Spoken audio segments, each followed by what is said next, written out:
Going to believe who I'm with here. My close personal friend, the one, the only, Mr. Mike Matheny. I've never seen you before in my life. All right, Mike, we can agree to disagree, but one thing we can agree on. Get your baseball news at one Cardinal, one Cub, and one beer. What's your favorite? Vince Hopper? And the other guy? JJ? Oh, yeah.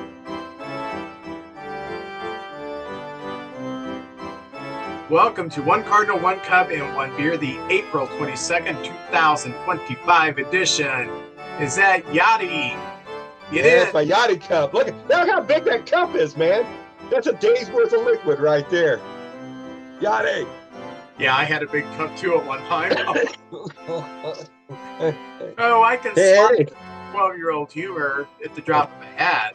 That's right. Everybody loves that, man. JJ, why don't you tell everybody why you look like you're in the dark and you're maybe man. I look rough. I saw that Matheny video and I go, golly, I look terrible. I've had respiratory issues for all 2025, and I got a steroid shot, and I'm on an inhaler, and man, guaifenesin, trying to break it up. It's just been really rough. But the thing that keeps me going is to come here on Tuesday night, talk baseball with Vince, my good buddy Vince, and all of y'all folks out there. So, and speaking of that, that can't get no worse. The lights in this room went off, and we've got some makeshift lamps in here. So it looks like I'm kind of making some college films in here or something like that, some independent films. Now, if independent films. Funny, my son-in-law makes independent films, so. So if these steroids and the inhaler doesn't work, try this. I mean, I'm not a doctor, but drink about a quarter of a cup of castor oil, and that will make you vomit, and you will likely expel a medieval imp that has invaded your stomach and set up home. That's probably your issue. Hey, I'm up for anything. My wife wants me to do the neti pot. You know, the neti pot where you put it, it goes up in the sinuses. And oh, I've done that before. I think I'd panic. You got to breathe out of your mouth, and I think I'd be a little panicky. And the next thing you know, I'd probably drown in my sink in the bathroom or something like that. I thought it was going to be terrible. Max had done it before, and I think one of the other kids had done it at their mother's house.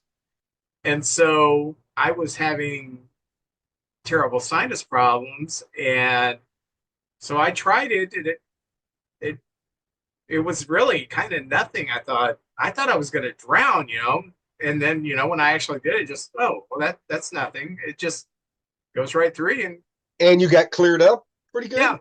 Yeah, it helps. Oh, I'm going down with that. Tell you what, I slept all weekend.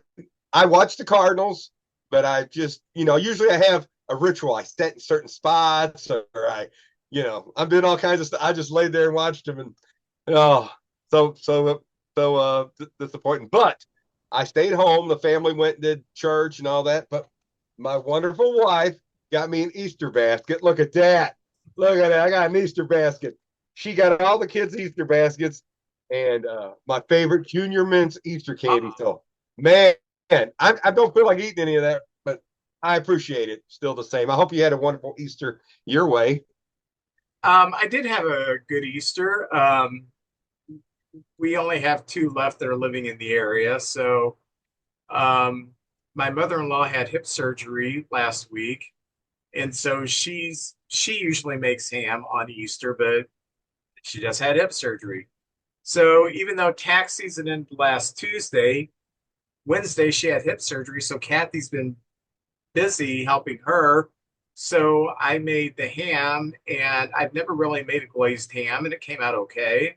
Right. And being we only have 2 kids left in the area, Tabitha and Evelyn, we just thought it'd be Tabitha, Mondo, my grandson Dominic, and Evelyn would be here. Her boyfriend Tony had to work, so I just thought it would be that. So I'm in the kitchen. Evelyn got there about 10:30, and Kathy's next door at her mother's house, and me and Evelyn are just talking, and And then I hear someone come through the door. And in my mind, Tabitha is going to walk in because that's the only other one. And Max walked in.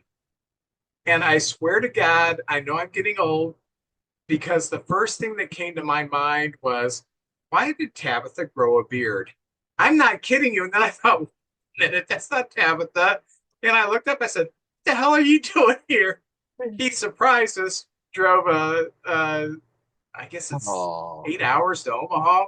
So God. he actually came down a few days earlier, but he had to spend time with his friend, and then Saturday did Easter with his mother. So I had no idea, and I was wondering because like we text during games when he's not working, but he wasn't answering my texts, and I'm thinking, why isn't he answering my texts? Uh, Ah, but on Saturday he doesn't have coverage at his mother's place near Potosi. He's actually close to you. Um, okay. so um, he just didn't answer me because he wasn't watching the game. Number one, number two on Saturday is was at his mother's house. So, but that was pretty cool. That's Um, real cool. Families getting together. That's what it's all about, Vince. And I'm glad your ham turned out good. I'm not a cook. I've used a crock pot. I'm getting pretty good with making little casseroles kind of things. But man, you're making me hungry now. That because after Easter, you always got ham sandwiches for a couple days. but we finished off the ham. I mean, we had, Wow. but Hey, not at the one setting, but as far as having the sandwiches afterwards, yeah, it's it's gone. gone. So, but it's been a few days, so it's gone. That's true. That's Um, true. I know it was a rough week for the Cardinals, but you're going to win tonight. You want to know how Okay. I know you're going to win tonight? Well, I like your positivity. How you know? Because the starter for the Braves come up from AAA. His last name is Blewett. I saw that. Yeah. There is no way a kid Blewett should win a baseball game. I tell you what, how things are going though, you just never know. Palante's pitching. I tell you what, I like watching that kid. He gets a lot of ground balls. I think his ground ball rate's the best in the game, and I just enjoy him. And the defense is on their toes, um, and he's coming along nicely for a young pitcher. So I'm excited tonight. If I was betting, I'd say the Cardinals by 2 runs tonight, Well, I and wins back by the way too. yeah, I saw that. I know it's been a rough week for the Cardinals, Yes. but they've competed in all the games. So they're not rolling over. Um, I was listening to a podcast today, and one of the gentlemen on it is one of the St. Louis people for the Locked On podcast, Oh yeah. and um, he was really down on his team, um, and I'm thinking, I get it, everybody wants to win, Yeah. but it's a young team. They're being competitive against good teams. And I don't care what anyone says, the Braves are a good team. They will pop out of this. Oh And, yeah, they're playing bad. They're coming on. I think they've won 4 in a row right now, and yeah, Sean Murphy come back, and he's hot, and um, we'll get into a few other things pretty oh soon. yeah, Housekeeping.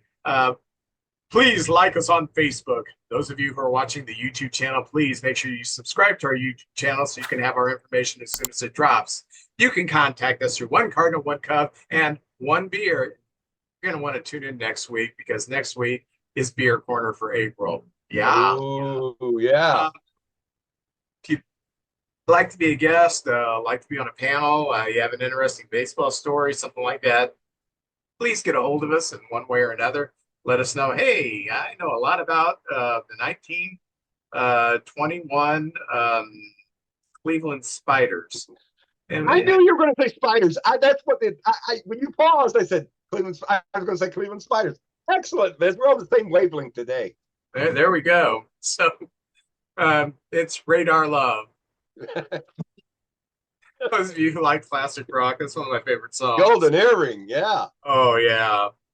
Um, so anyway, we do thank you for joining us. Very interesting, strange week of baseball. We're going to get into that. It has So been. I mean, we've had so much rain. Last week, I think the first day that I was able to mow the lawn was Wednesday or Thursday. And it was high, it was thick. My Husqvarna was having a hard time making it through. Our backyard kind of is kind of on a like a weird slant, especially we live next door to my mother-in-law, and I mow her lawn too because she can't do it, especially her part because she had a tree taken out like a year and a half ago, and they brought big trucks in, and they said they were going to fill in the ruts of the yard. They didn't, and yeah, it's driving over that crap. They also, when we had some trees and limbs removed a few months ago, they moved some of her stuff into our side of the yard. There was like 8 people here, and I can't move it back to her side of the yard, so I have to mow around that and telling Kathy, "God, I got to figure out what to do with this stuff because I can't lift it by myself, and there's no kids around to help anymore. Stupid kids grew up. I'll never forgive them for that, by the way." So I had to mow the yard again today. So I got done with work and I get on the riding lawnmower and I realize we've had so much rain this week. And then sun come out today. It was higher today than it was last week, the first time I mowed it of the season. And I mean, it was a struggle for the riding mower to get through there. I didn't even do the trim. I haven't taken the push mower out. Hopefully Kathy's doing that tonight. That'd be so sweet of her. Golly gee, the grass is high and thick, and yeah, I don't like doing outdoor stuff. I don't like bugs. I like things like air conditioning, heat. As I get older, I do too. I used to, but now, yeah, turn on that air. Yeah. And I got Brody. Brody's been doing mine. Down here, though, we've got moles. I'm telling you what, you get rid of them. People say, oh, you need to get poison. Other people say, oh, take a smoke bomb, put a hold on it, put a smoke bomb. I don't know, but we seem to have a lot of them. I know they're after the grub worms, and with all this rain, they are just tearing up the yard right now. So if anybody's got a good idea how to get rid of it, Vince, hey, tell me how to get rid of these suckers. Is this casserole? You get them to drink the casserole? No. I don't know the company that puts this out. There may be a few of them out. I used to do pest control, so I do that's right. know a lot about this. You used to have to trap the moles because all the stuff, poison peanuts, vibrating sticks in your yard, that doesn't do anything but interrupt what they're doing. When you have the irregular runs, we used to call them the spaghetti runs, which sounds kind of like something you get after eating at an Italian restaurant. But anyway, there's no reason to put traps in those because that's not their main runs. When you see a long run that is uninterrupted, maybe it goes deep a little bit, but hits the surface, that's their main run. They kind of use it as highways. And a lot of times that'll butt up against a structure like your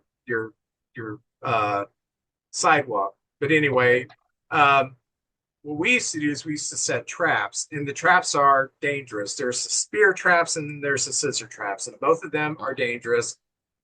Anybody who has trapped moles knows that, yeah, we've all been impaled, we've all snapped a finger.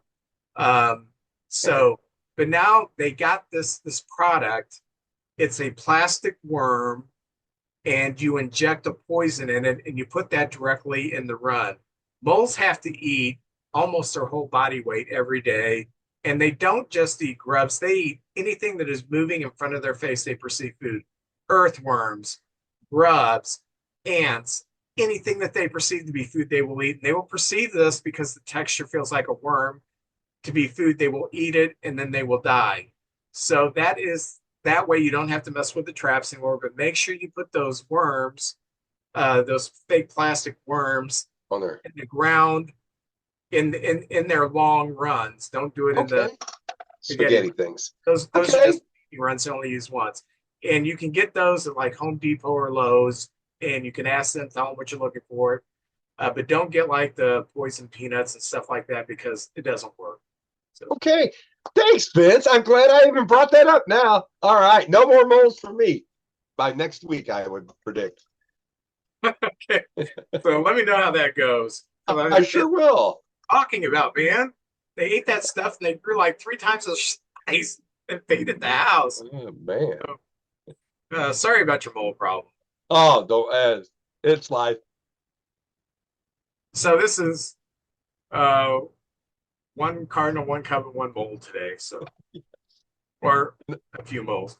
By the way, moles are solitary animals. You probably only have one or two in the yard doing all that damage. Doing all that? Wow. The only time they get together is the mating season, which is February through about mid-March. Other than that, they're hermits. They don't like each other. I like that. They mate Valentine's Day to President's Day. That's pretty cool. So anyway, that's enough about moles. Yeah. There's no minor league teams, the Moles. I'm gonna look that up to see if anybody has named their baseball team the Moles. That would You know what we need to do next week? What's that? Our top 5 minor league names. Ooh, you're on. Let's do it. I like that. That's a good one. And none of us can use the Isotopes, which is the greatest minor league name ever, but that's on The Simpsons, so we can't use that. Oh, okay. I knew I heard that somewhere. That's right. Did you see the collision between Luis Ariz and Mercurio Dubon? Yes, I did. I thought Ariz was dead. I really did. I mean, he just laid there motionless. But it didn't even budge the other guy. He just sort of turned his back and made the play, right? He ran right into him. Am I correct on that? Yeah, Ariz is not. I know he's playing first, but he's built like a shortstop. I mean, there's not. He's a little bitty fella. Yeah. Yeah. There was also another collision. I think it was Jake Berger and someone, or Telez. But anyway, one of those guys like that, and they didn't hardly even budge, and the other guy went flying. So man, first base can be very dangerous. It's a dangerous position, especially for those little guys running in there.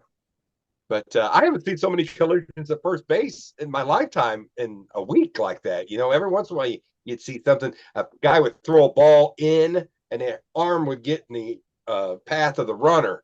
Yeah, Rizzo broke his arm doing that. Cliff Lee, didn't he? Did Cliff Lee or Floyd? There was a Cliff Floyd, I believe, was a big first baseman for the Expos. He broke his arm like that. Yeah, Cliff Lee was a pitcher. Cliff Floyd. Yeah, that's Cliff right. Floyd, who does the pregame show on the Marquee Network for the Chicago Cubs, by the way. I think he does a good job. Good job. I love him. But Ariz, who first of all, he's now in the concussion protocol, and I'm glad he wasn't hurt worse. But when I first saw it, and he's lying there, I'm thinking, that looks terrible. But we've seen the Padres. We're done with the Padres for the year, so I've seen a lot of Ariz. He amazes me.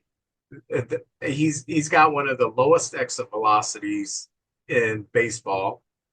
Yet he's had 3 straight batting titles, and he gets his bat on almost everything.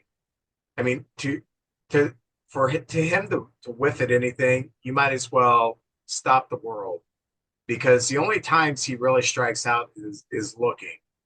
But if he's swinging, he's getting a piece of the ball, and it just amazes me with that short little compact swing. He does remind me of another Padre who was much bigger than him, but same kind of hitter, Tony Gwynn. And he's not much of a fielder. No matter where they put him on the field, he can't really field. Really don't want to put him at DH because he has no power, but you got to put him somewhere, because that's a value. You've got runners on, and you got the contact play on, or you need a sacrifice fly or a base hit. He's your guy. Just amazes me, his hand-eye coordination. And maybe other players could have that similar hand-eye coordination if they didn't swing so hard.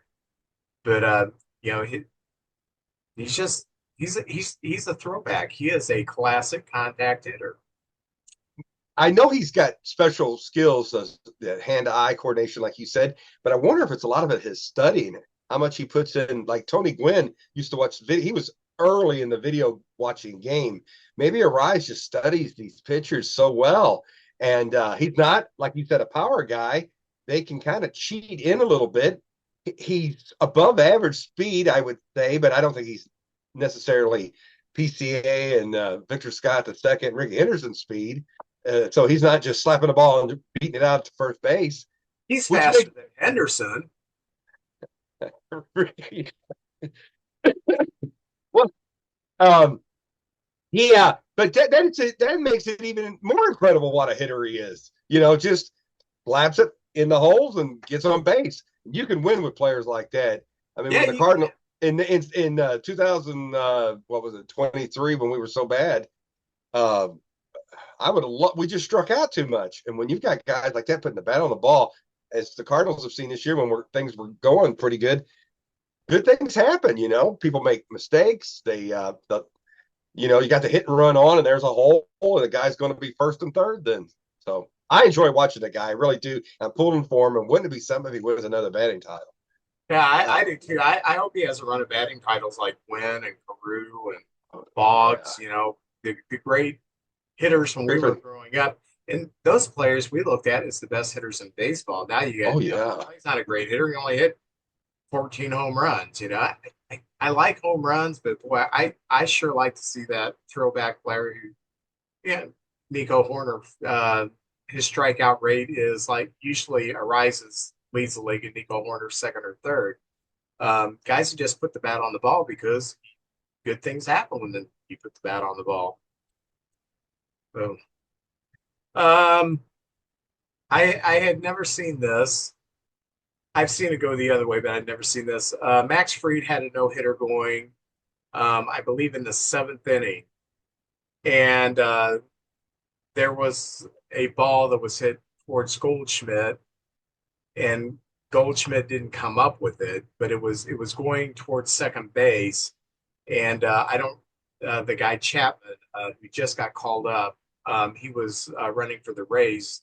He was going to beat it out whether or not the pitcher it, he was going to beat it out, but Goldschmidt fumbled it. And they initially called it an error, and then a half inning later they went back while he still had the no hitter going and said, "Oh, that's a hit." I have seen it reversed before, say that, it was a hit, and then they went, "Oh no, that was really an error." But I've never seen it go from an error to a hit. I know you've been sick. Did you see that? And what did you think about it? I didn't see the play, but I heard him talking about it, to be honest with you.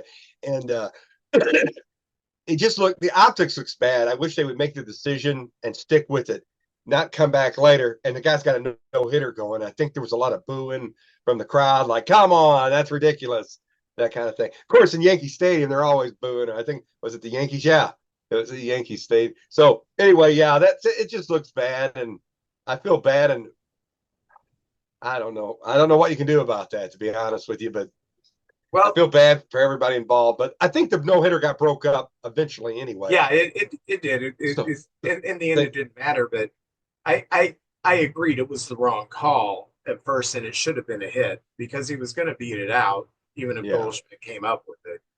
But I think the official score said, official scores are only human. It's like, I'm going to give him an error here. So, and then he thought back about, it's a hit. But I've just never seen it reverse like that. Yeah, I've heard even a couple of days. Sometimes they might come back 2 days later and turn things. Playing fantasy baseball, if it's an error, you don't get any points. But if your guy gets a hit, you get a point. And so I thought I won by 0.7, and I end up losing by 0.3 because I said, what happened? And I traced it back, and they changed a hit to an error. And for the whole week, I lost just by just a fraction. So I was like, oh, but that's how it goes sometimes. But they do change sometimes. And I've seen as long as a couple of days where they've changed things, but not with a no hitter on the line. yeah. And it's that old saying, you never know when you're going to step in it, around the corner and step in it. Uh, Yes. Acuna kind of stepped in it. He's um, on the DL, and um, I guess it was Saturday's game.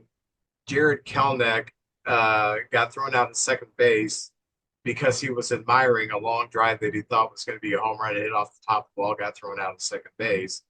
And Acuna gets on X or Twitter or whatever, TikTok, TikTok, whatever.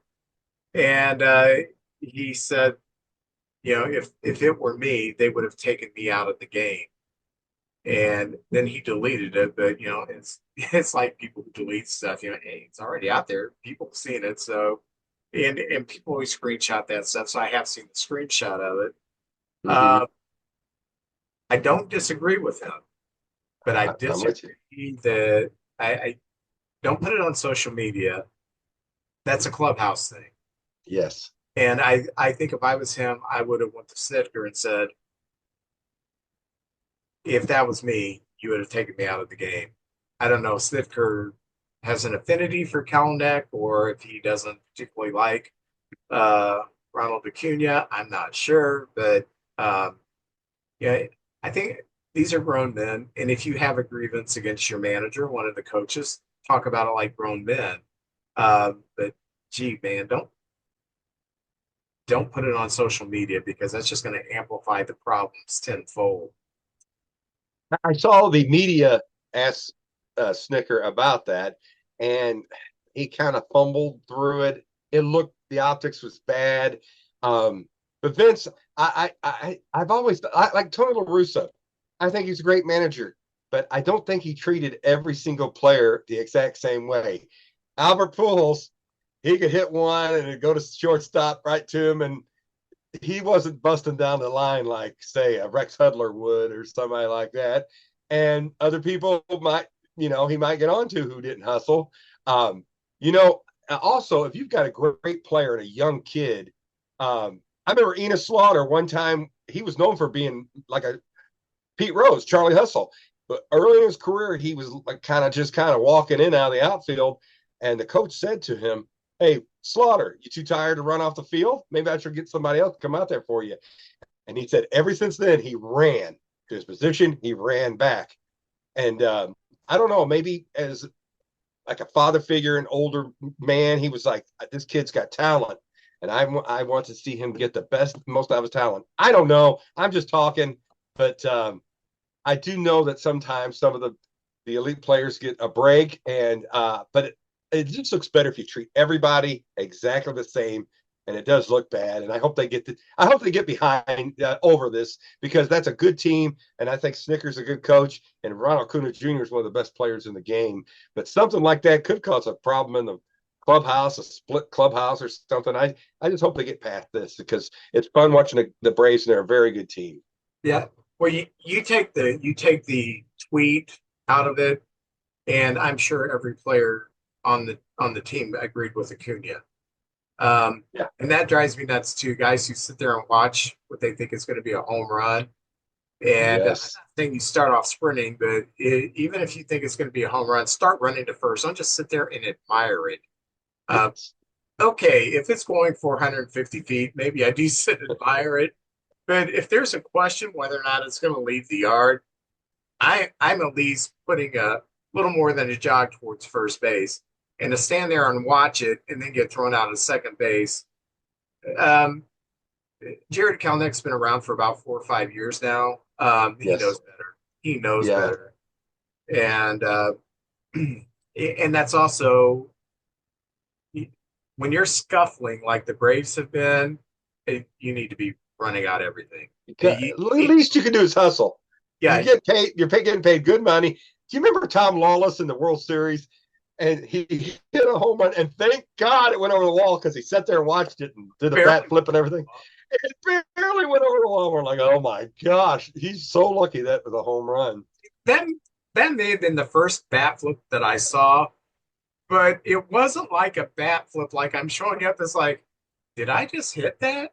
And that was the look on his face. He just kind of tossed the bat and watched it like an out of body experience. What's going on here? And the ball barely went over the wall.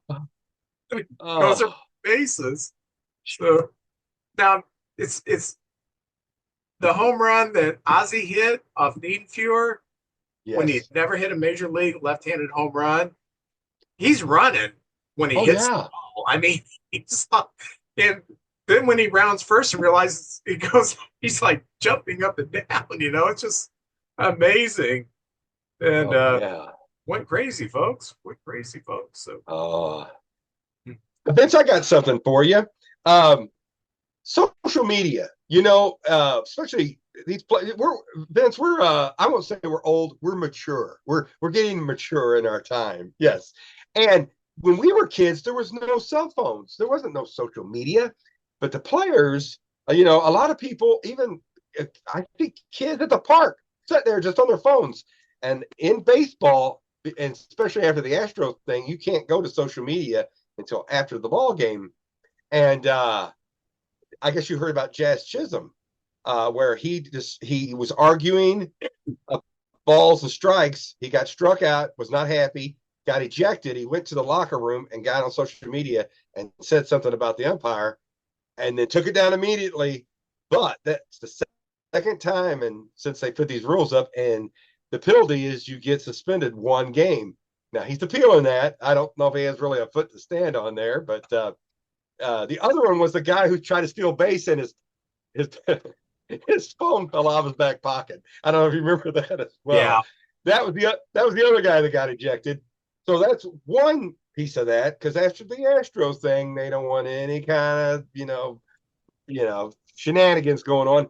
But Ron Washington, who I really love, a good baseball man and just a good guy, he has a no phones in the locker room, because what he wants is the team to connect and get some sort of unity and get to know each other instead of just sitting as 26 individuals on their phones. How do you feel about that? Because times are a little different right now. Now, that is the workplace. The workplace can say, hey, we're paying you good, and this is the rules. You're going to have to follow them. Do you like that, or do you not like that? Well, first of all, it's actually, I don't know if this is the reason, but he's doing everything right with the Giants, so can't argue with that right now. Oh, the Angels. Angels, yeah, excuse Yeah. me. I said that because I did stay up late and watch the Angels play the Giants because Hendricks was pitching for the Angels last week. So, but anyway, as someone like me, who's Mature. an introvert, if I'm in a crowd of people, even if it's people I know, I will use the phone. I will be on social media doing something, but a lot of it is an excuse so I don't have to interact with people. So, yeah, if I was a player, I would benefit from that because it would force me to be a better teammate and more personable to people. But if you leave me up to my own devices, I have my personality, and that personality is sit back, don't talk to people.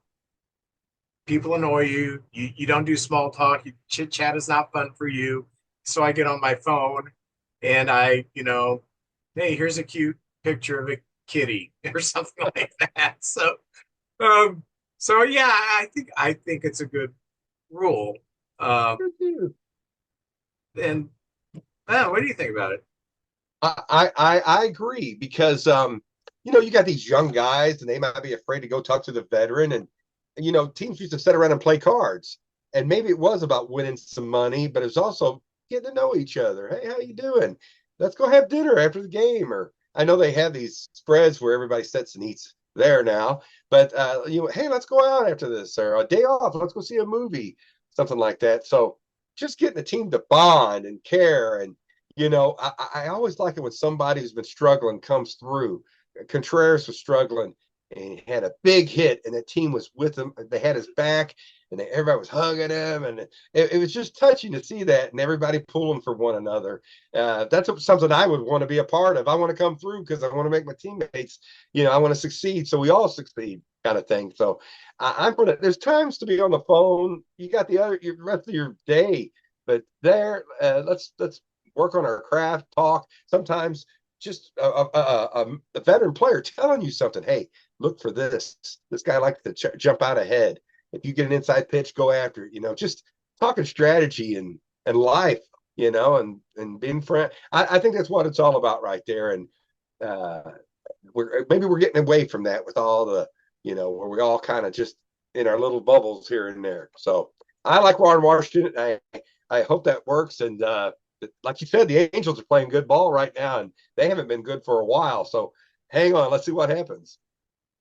I remember when the Maddox was with the Cubs, he would bring his Nintendo on the road with him, and the gatherings would be in his hotel room. They would play Nintendo. And Cool. I also remember in the 90s when uh, Frank Thomas uh, ordered a ping pong table to be brought into the clubhouse, and he organized ping pong tournaments to get people to do stuff together. And it is stuff like that does work. I also remember when Andy Van Slyke was traded from the Cardinals to the Pirates, and a reporter said, "What's the difference?" He said, "Well, in St. Louis, everybody walked in and would be looking at at their stocks, how their stocks was doing in the paper, and go to Pittsburgh and everybody's looking in the paper to see if Hulk Hogan won last night." So um, there are some things you can do to bond, and if it's, hey, let's talk about wrestling, Oh yeah. because it's not a bonding thing for everybody to talk about their retirement investments, stuff like that. So um, I would think that would be a pretty good rule to just say, hey, keep it out of the clubhouse. Um, and this is where we work. And part of our job is to function as a team. And more, yeah, a lot of companies say our job is to function as a team. Really, really, they are a team. That's what they are. They're a baseball team. So I like that. I do too. And a lot of times it's private stuff. And I have to bring this up. The Cardinals one time when we made the playoffs, Schilt told a very spirited speech about hey, we're going to take it to the Braves. And Randy Rosarina, a young kid at the time, taped it and put it on social media, and it looked terrible because on surface it's like, hey, they're a good team, we got a good team, it's going to be a good game, but behind the scenes, Schultz like, all right, kick your blankety blanks. So anyway, and then Randy Rosarina wasn't around much longer, but super player. Wish he had stayed, but sometimes you gotta just keep everything private, and everybody's talking and your strategies and stuff like that. Yeah. Clayton Kershaw is doing his rehab in the minors now, so he'll come up to probably win 8-10 ball games and lose 3 in the postseason, because that's just what he does. Like they need him. That team's got 2 pitching staffs. Good night. We're facing the Dodgers tonight, tomorrow night. Again? You've got him all. Then we're done with them. Okay. But we have to face Dustin May. I'm thinking, oh, well, good. We don't have to face Sasaki or Yamamoto. And I'm like, Dustin May has an ERA of 1. Whatever. Man. Good Lord. Now, this I think is just cruel irony. Spencer Strider gets off the injured list, and then he's just playing catch. Not warming up, he's playing catch.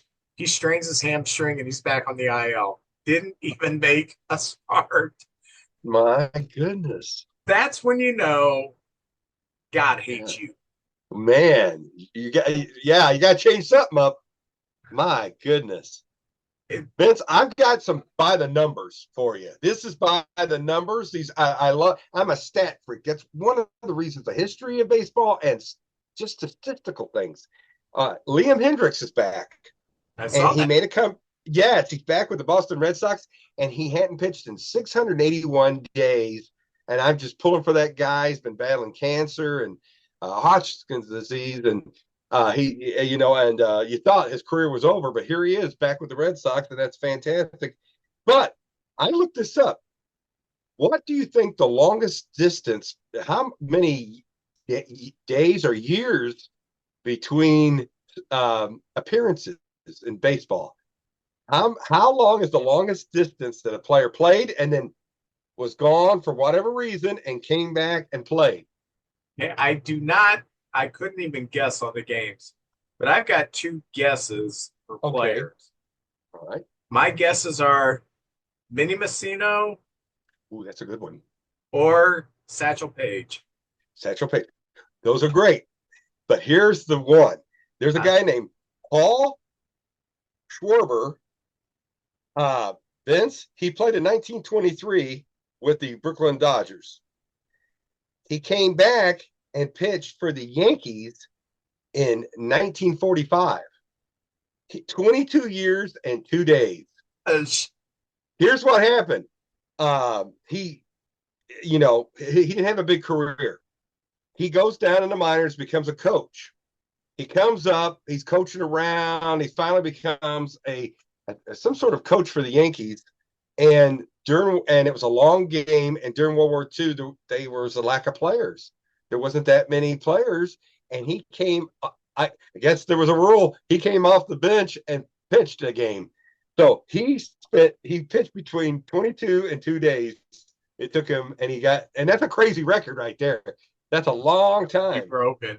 Yes, that is something. In modern time, there was a guy named Corey Aldridge, and it was 2000. It was 9 years between starts. He played for the Atlanta Braves in 2001 and came up and played for the Angels in 2010. So that's 9 years. That's something else. That's somebody who loves the game and stuck around. Yeah. But he went to minor leagues and just couldn't break through and get back up to the big league. So how about that? 9 years. I was looking at this too.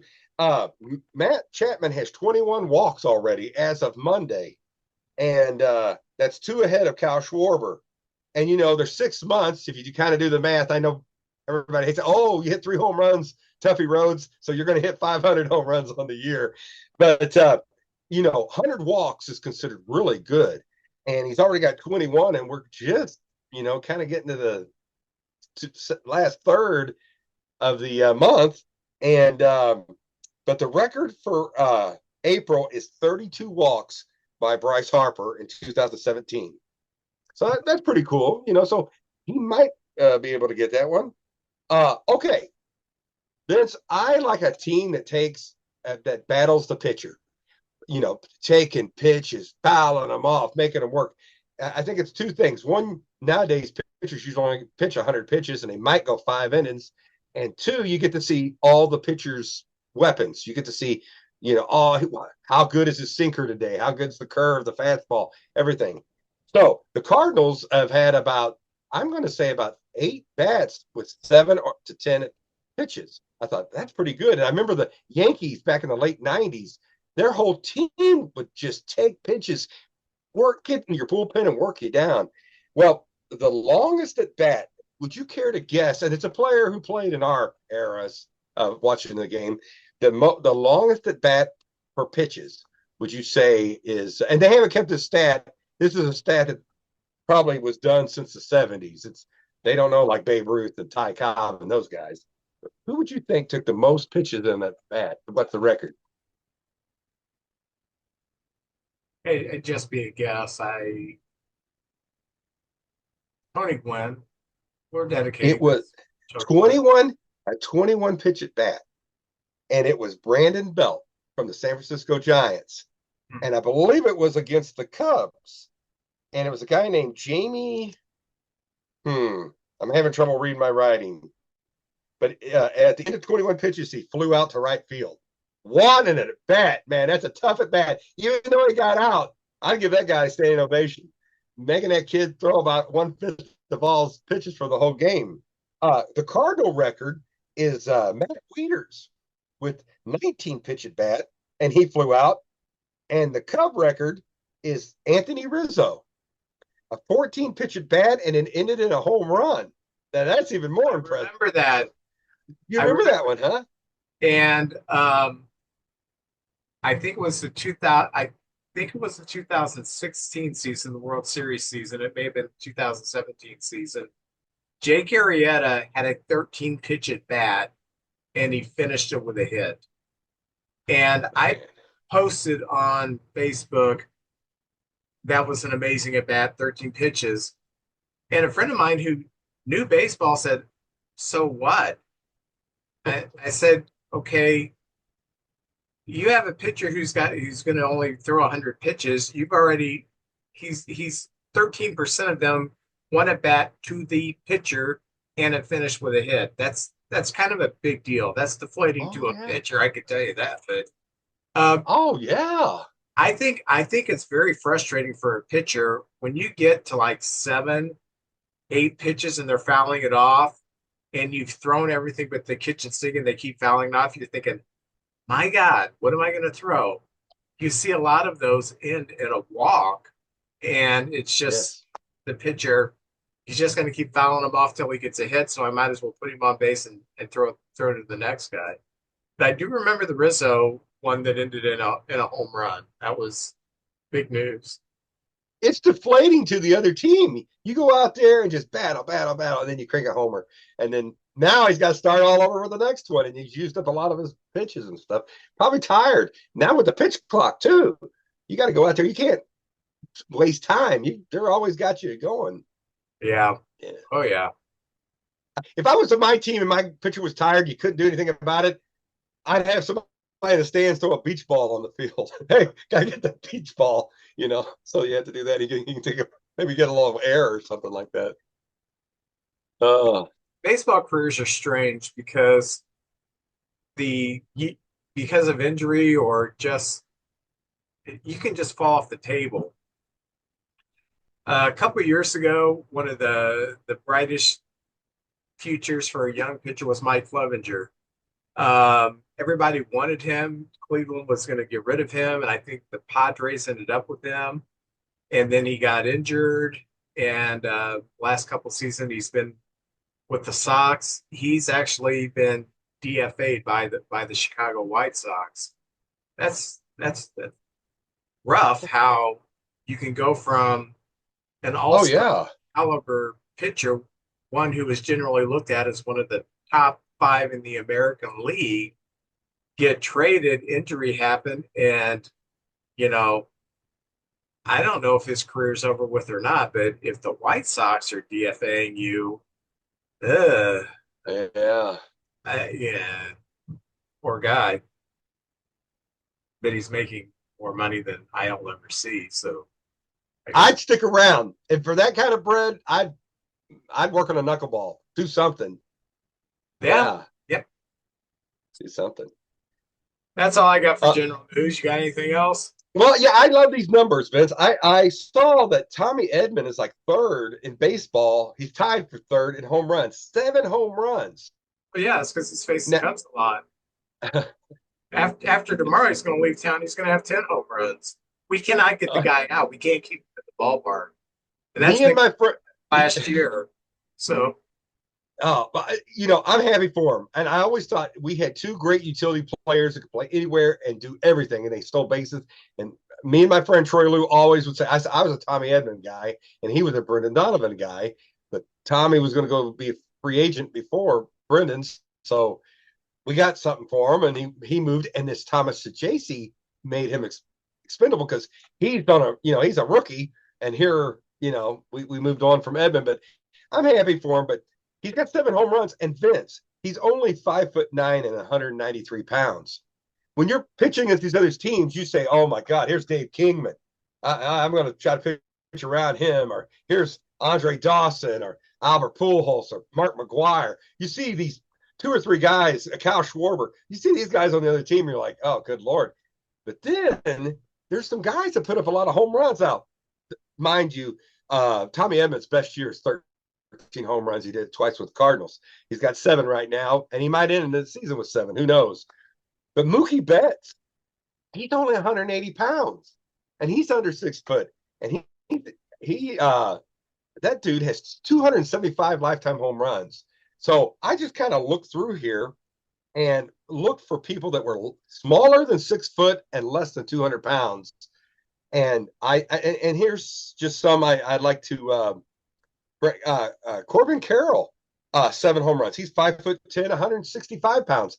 I don't know how these guys generate so much power, these smaller players. There's a kid, Paris, for the Angels that has 5 home runs. He's a rookie, 5'11", 180 pounds. Now, some of the players were under 200 pounds. Back in the old days, players weren't as big. But they would be 6'1". Like Ernie Banks was 6'1" and 180 pounds, and he hit 512 home runs. But I found the all-time greatest small man home run hitter, and it is Mel Ott from the Giants, who played at the turn of the century in the early 1900s. Vince, 5'9", 170 pounds, and the man hit 511 home runs. That's pretty impressive. I got respect for that because, I don't know how they generate so much power with these wooden bats. And in Giant Stadium, that was a huge place to play too back in the day. Mel Ott played in the Polo Grounds, and that helped out a lot because did it? Down the lines? But then in okay. center field it was like 520. So I can't imagine that. I want to look up something.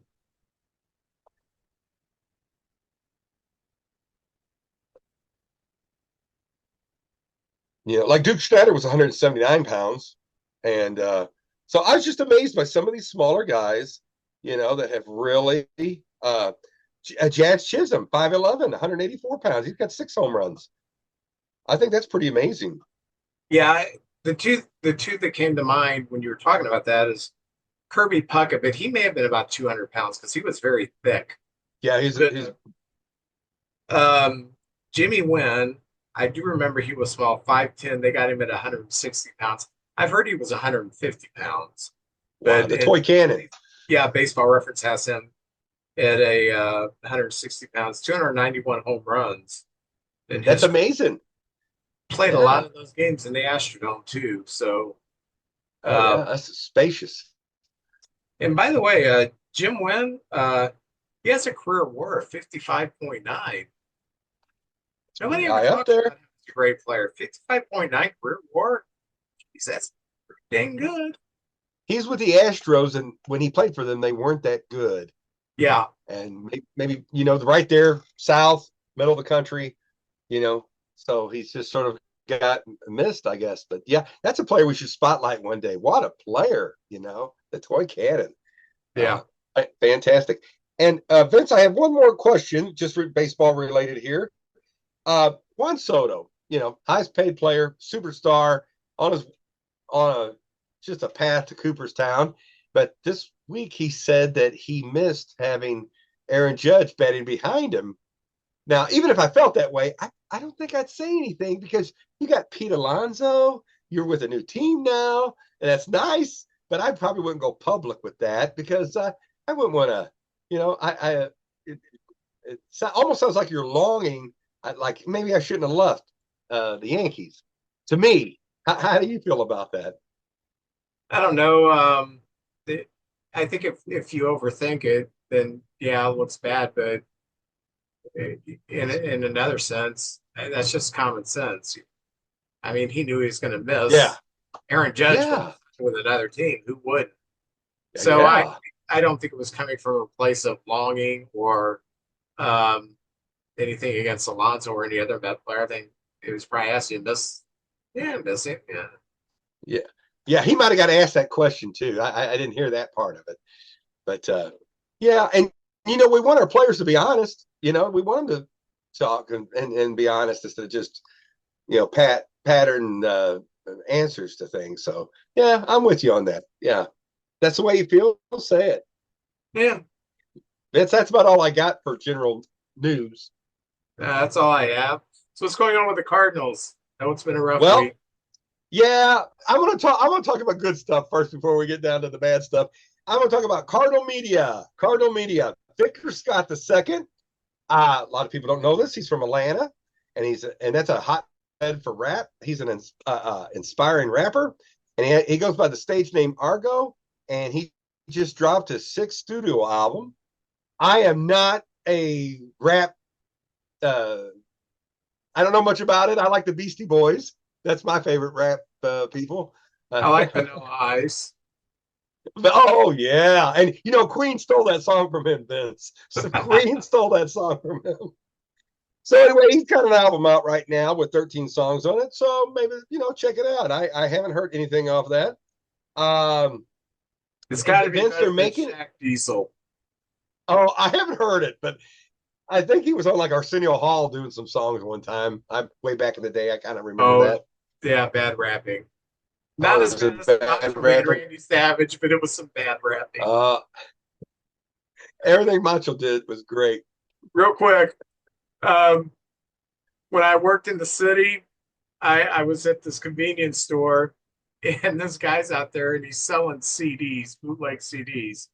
And he Huh. says, he actually said this, "Hey, Whitey," I knew he's talking to me. He said, "I got some CDs here, you know." And he just said, "You like Eminem?" I said, "He's okay." I said, "But if you got any Vanilla Ice, I'd be interested." He started laughing his head off. So, People used to sell bootlegs, and I remember one time they had the bargain bin. I think blank cassettes were $2.50, so you could get a cassette and tape what you wanted on it. But one time there was an Andy Williams Greatest Hits for $1, so it's cheaper to buy the Andy Williams Greatest Hits, just tape over that, than buy a blank CD. That's kind of sad right there. But anyway, I digress. They're making a movie in St. Louis. Well, I think they've made it. It's coming out in October. It's called Soul on Fire, and it's based on a book by John O'Leary, who's an inspirational speaker. Do you know of John O'Leary? I've Uh, heard of him, yeah. yeah, he evidently got burned from, I mean, complete all over his body. He Okay. was in the hospital. And the reason I mention this is it was St. Louis based. A lot of things you're going to see in the movie are locations around St. Louis. And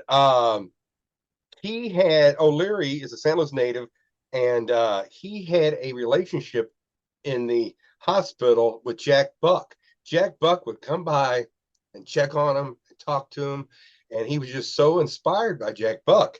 Now, Joel Courtney is going to play John O'Leary, and my daughter knows who that is. I don't know who that is, but the guy playing his dad is John Corbett from Northern Exposure, is playing his dad, Oh, and the guy playing Jack Buck is William H. Macy. William H. Macy see is going to that. play Jack Buck, and I seen a picture of him as Jack Buck, and he's got the white hair and the sideburns.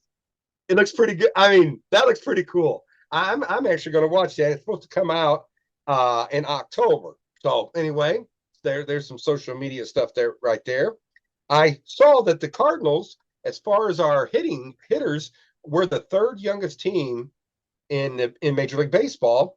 The Nationals are the youngest team. The Marlins, the second youngest team, and the Cardinals are both their teams are 26 years and some odd days, and we're third. We're like 27 years and just a few days over.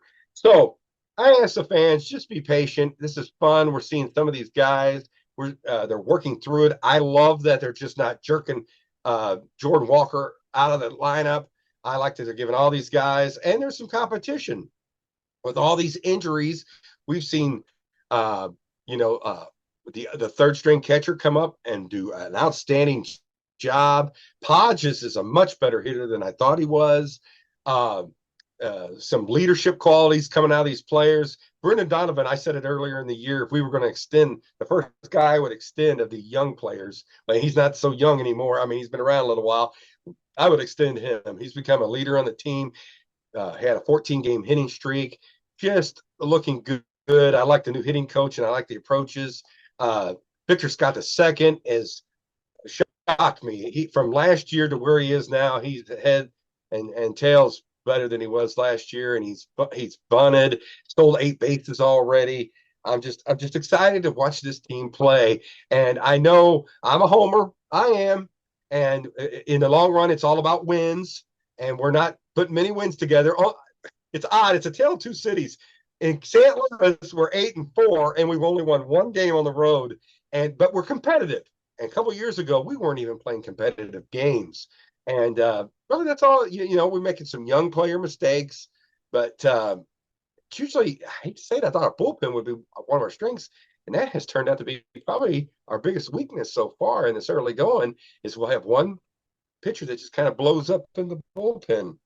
As far as moves, the Cardinals have picked up some minor league players. On the 15th, we picked up a kid named Richard Velez, a right-handed pitcher, sent him to the minors. We optioned out Roddy Munzos to Memphis and brought up Matt Svanson, and he got his first appearance out of the bullpen, and this kid looks good. His ball darts in and out. He's looking good.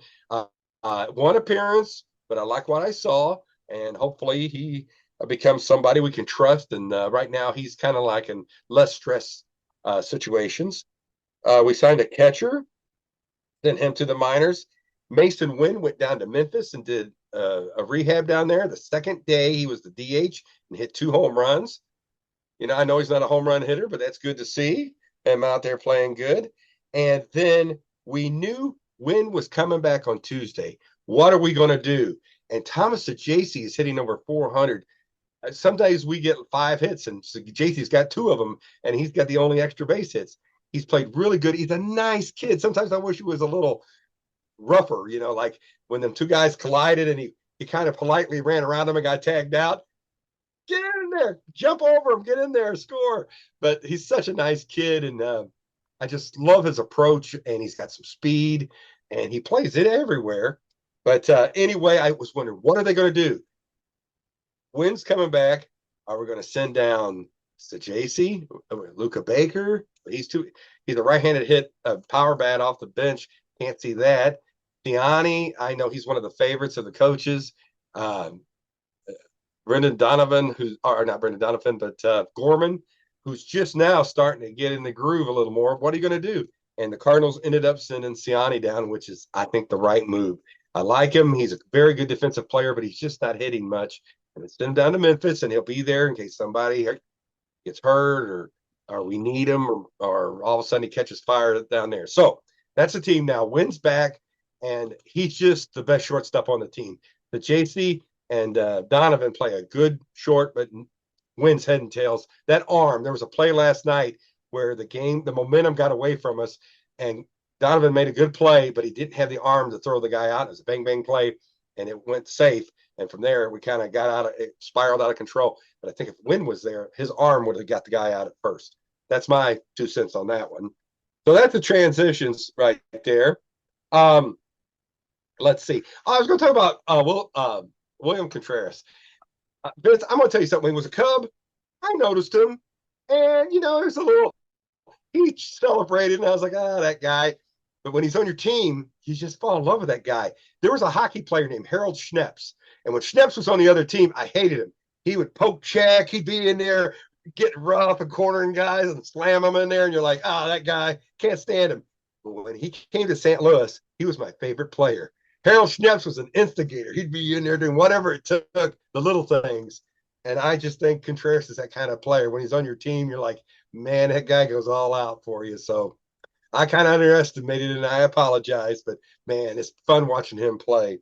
Well, the Cardinals, this is how it kind of went this week. Not much to cheer about. We had the 2 games with the Astros on Tuesday and Wednesday. We lost 2-0, and Hunter Brown just dominated.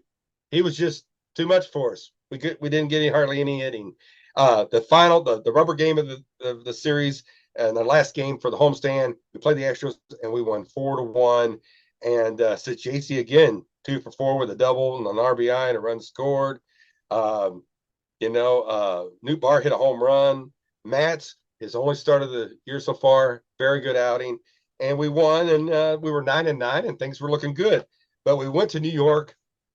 And Vince, I just want to say this: New York went to the Mets went to the National League Championship Series last year and lost to the Dodgers.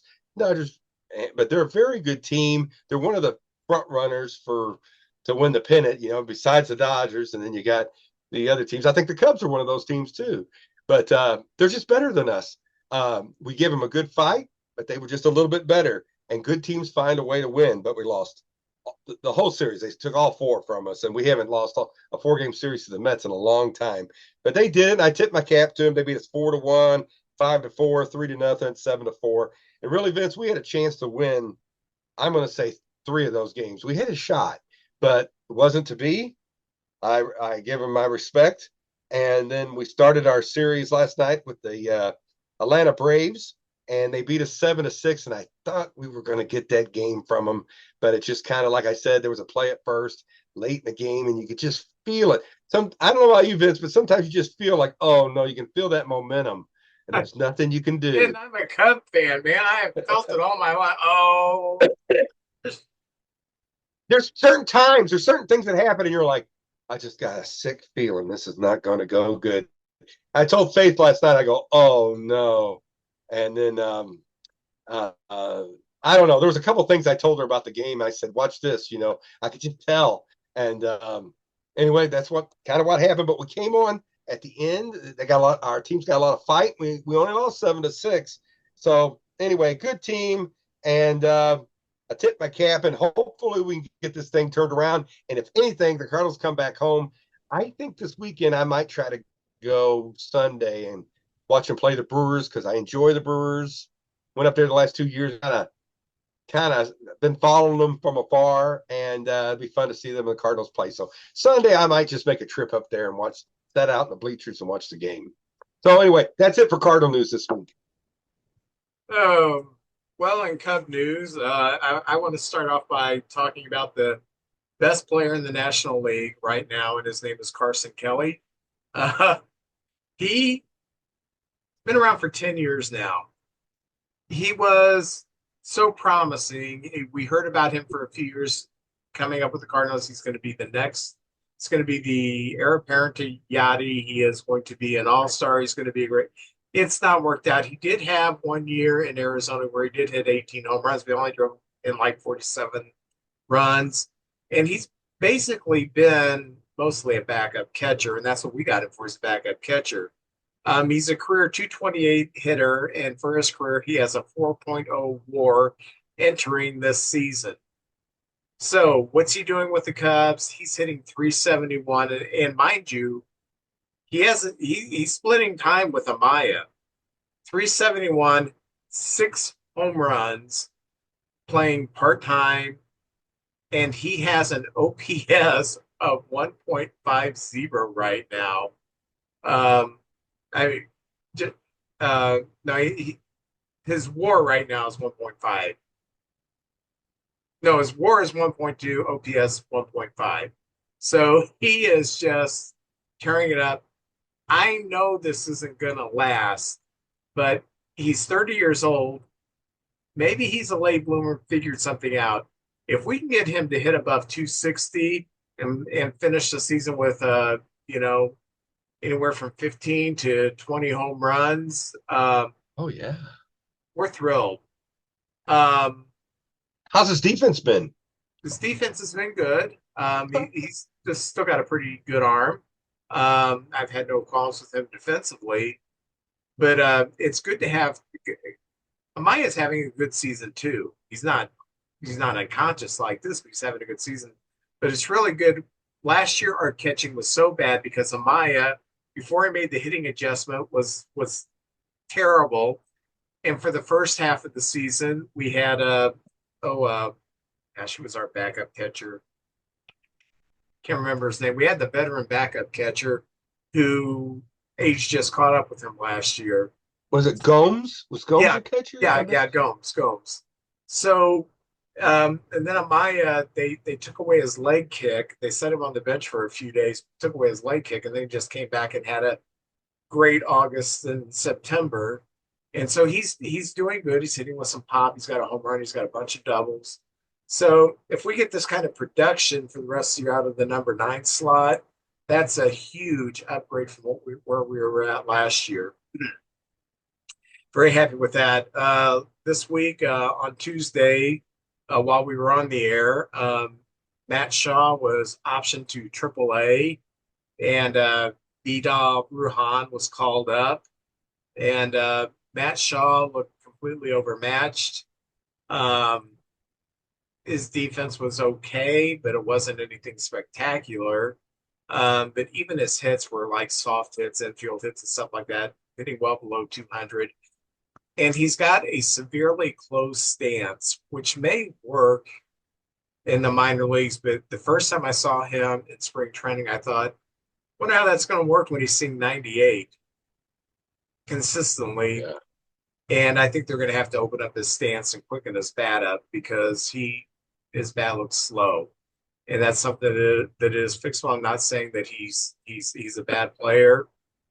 He's projected to be a very, very good player, and every scout is all around baseball. He's one of the top prospects in baseball. Just wasn't quite ready to start the season as our third baseman. So between Bruhan, Workman, Birdie, and yes, Justin Turner, who is making up for his poor defense by hitting nothing.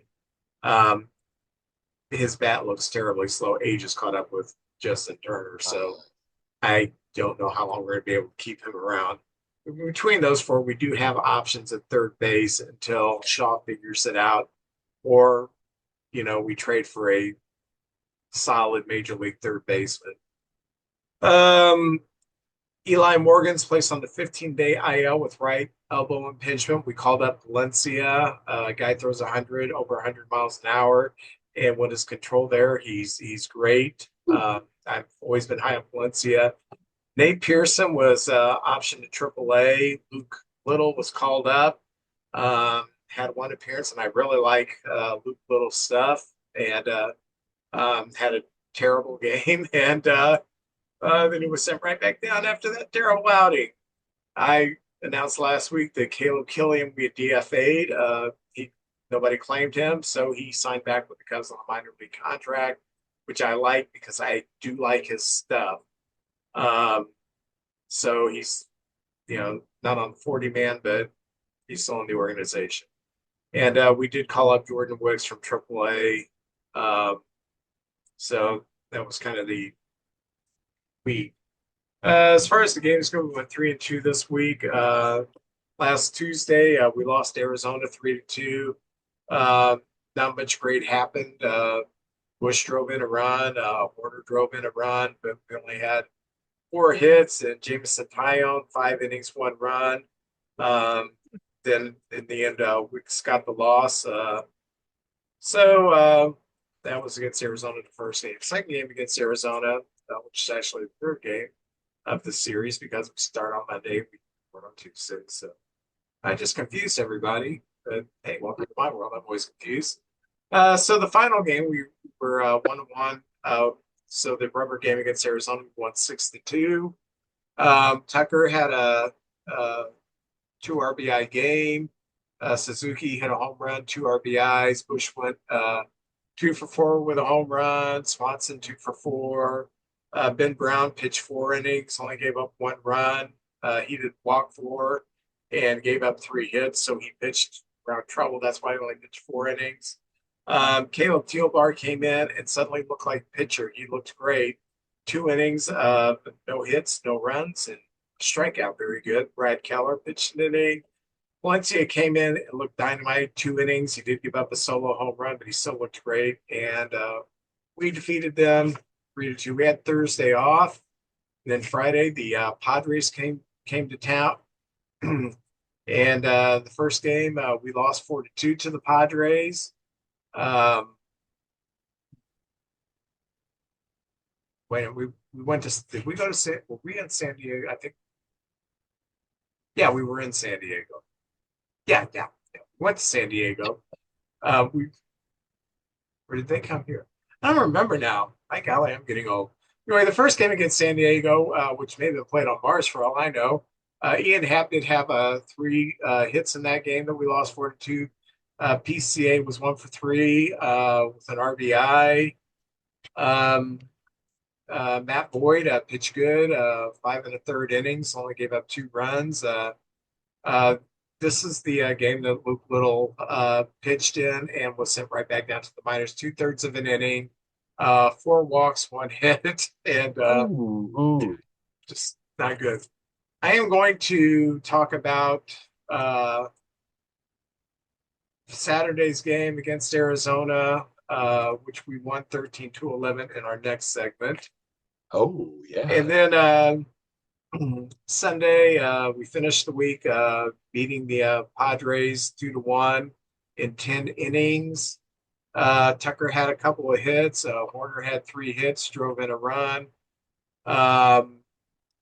We, in the 5th inning, were up 1-0, and we had 2 errors on pop-ups. One was a foul pop-up that Tucker dropped, and I don't know why he dropped it, but he did. the other one was a pop up that probably should have been the catcher's ball, but the catcher, I think it was a Maya. It looked like he was standing about 5 foot from where the ball dropped. And all of a sudden, Workman sprints in and tries to catch it around home plate at the last moment. It's a foul ball, but he dropped it. But I don't. It was a tough error for him to take because he's sprinting in at the last minute because he realizes, oh my gosh, no one's getting this ball. I am very sick and tired of this archaic rule that on a pop up a pitcher can't catch it. If the catcher doesn't see the ball, who's the closest player? The pitcher. He's been playing baseball his whole life. Go catch the ball. It's not that difficult. But no, in Major League Baseball, can't let a pitcher do it because he's never put a glove on in a slide. So anyway, we did win this game 3-2 or 2-1 in 10 innings. Imanaga pitched 5 innings. He gave up 1 run. It was unearned. His ERA is down 2.22. Presley, he pitched the 9th inning and got the win. And Tealbar came in the 10th inning because, and Tealbar got the save. So that was our week 3-2. Not bad. We're still playing really tough competition. Got the Dodgers coming tonight. The dreaded Dodgers, the team that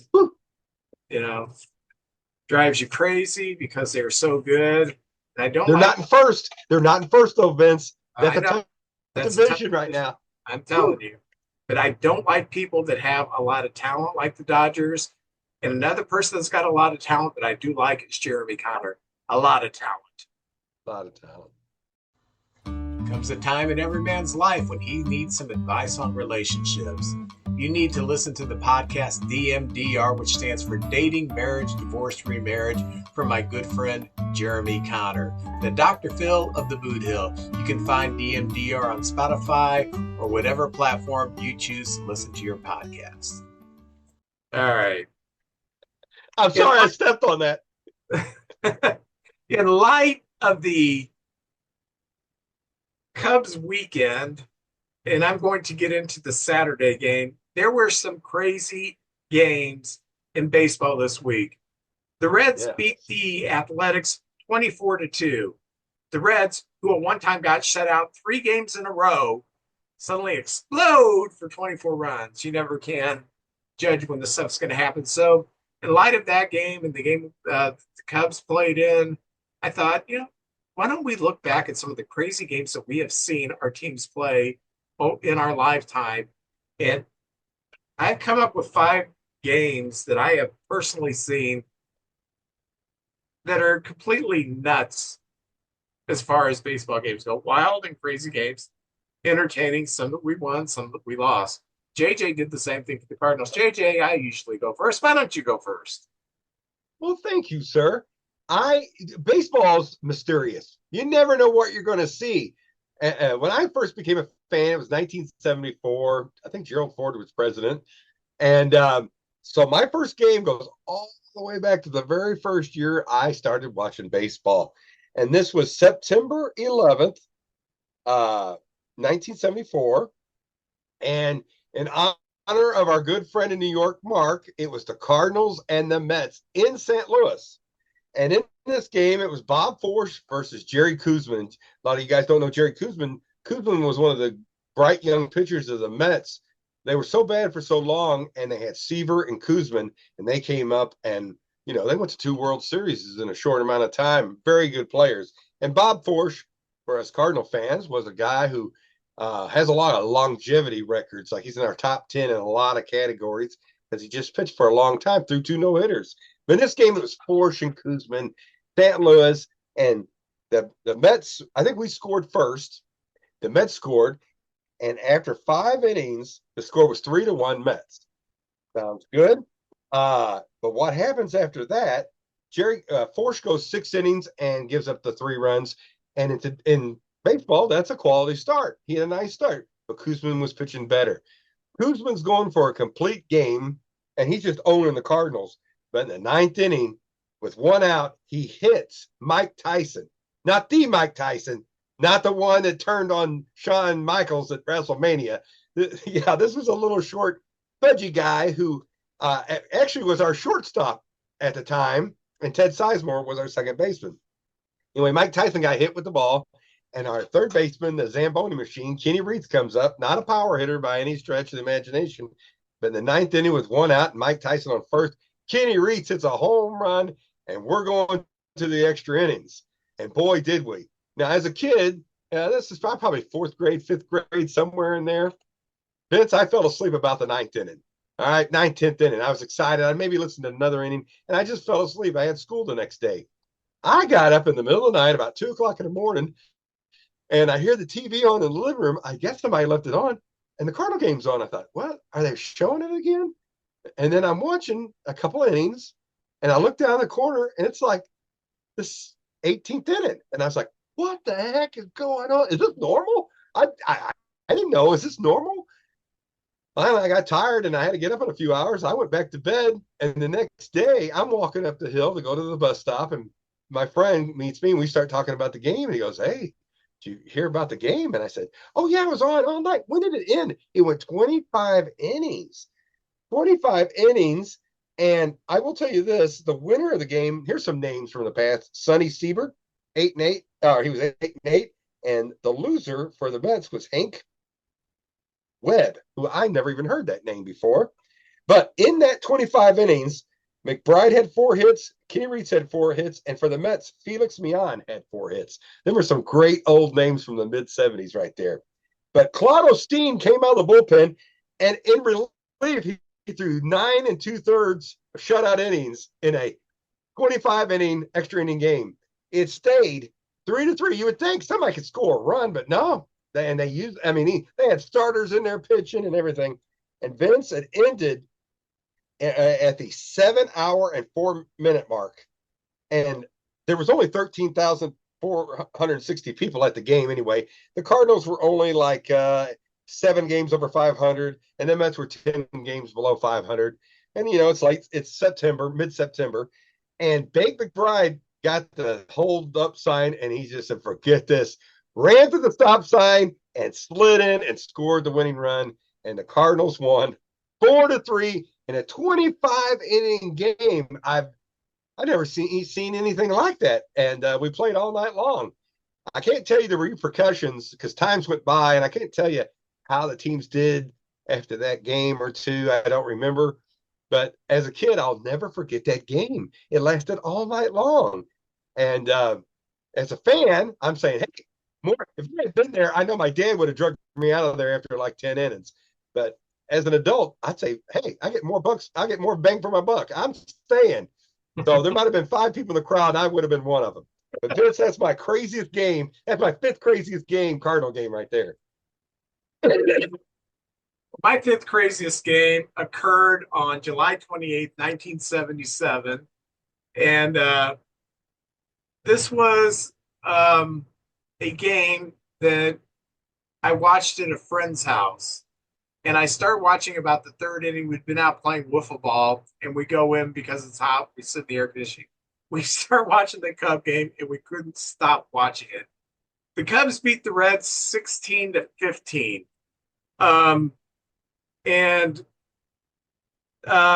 This is what happened.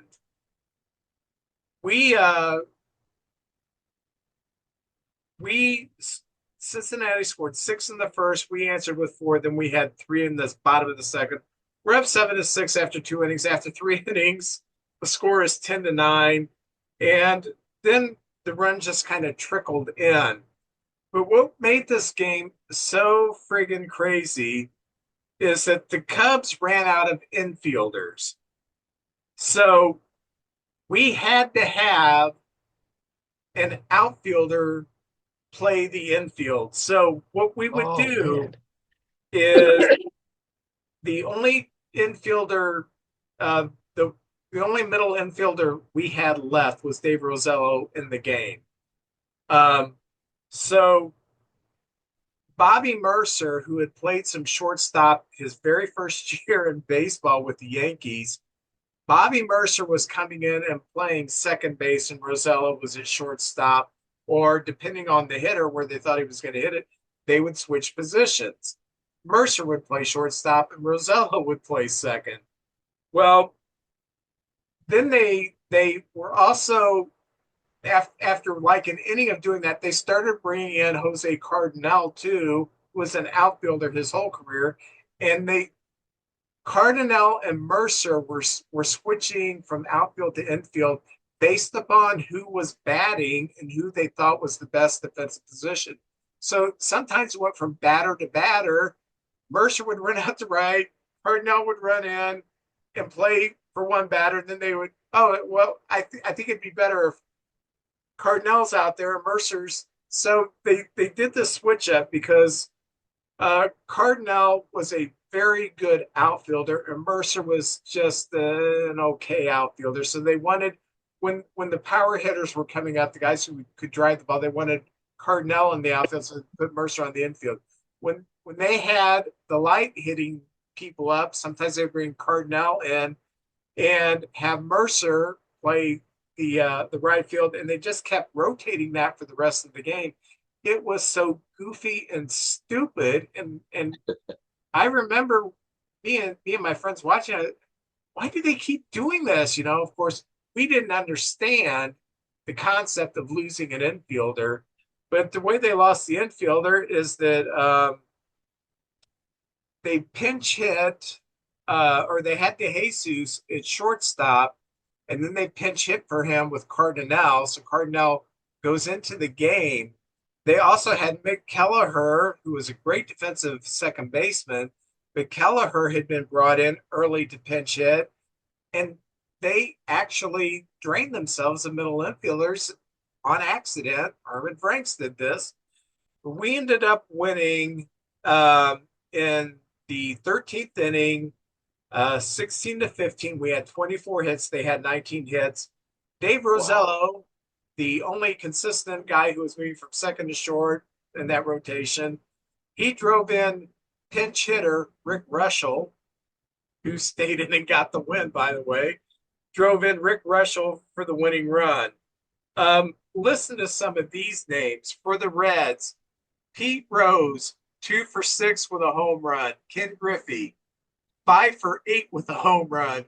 George Foster, 3 for 6. Johnny Bench, 1 for 5, a 3-run home run. Cesar Geronimo, not known for his power, 2 for 8. He hit a home run. Davey Concepcion was 2 for 6. Mike Lum, 2 for 5 with a home run. Perez did not play in this game. So for the Cubs, Larry Bittner, who was one of my favorite fourth outfielders of all time, 3 for 7 in the game. Billy Buckner, 2 for 8 with 5 RBIs. His 2 hits were home runs. Billy Buckner was not a home run hitter, but he hit 2 that day. Mercer, this is his stat line. Right field, shortstop, second base, shortstop, second base, shortstop, second base, shortstop, second base, shortstop. 3 for 8 with a home run. Harry Morales, former Cardinal, also 2 for 6 with a home run. Steve Ontiveros, 3 for 6. George Mitterwald, 3 for 7, 2 home runs. Dave Rosello, this is his line: shortstop, second base, shortstop, second base, shortstop, second base, shortstop, second base, shortstop, second base, shortstop, second base, shortstop, second base. Jose Cardinal, second base, shortstop, second base, right field. It was just kind of a cool thing. Where's all right, I already did Mercer. So it was a crazy game. We ended up with 24 runs. And in the end, Rushell came in, pitched the last inning to get the win, to be 15-3. The Cubs at this point were 60-29 on the 28th of July. We finished 81-81 that year. We fell off the table. So the first crazy game I actually saw and absolutely loved it. But after that, we just went south for the season. Well, my number 4 is this game taught me, you never know, especially if you're within 3 or 4 runs, don't don't turn that TV off. Things can happen.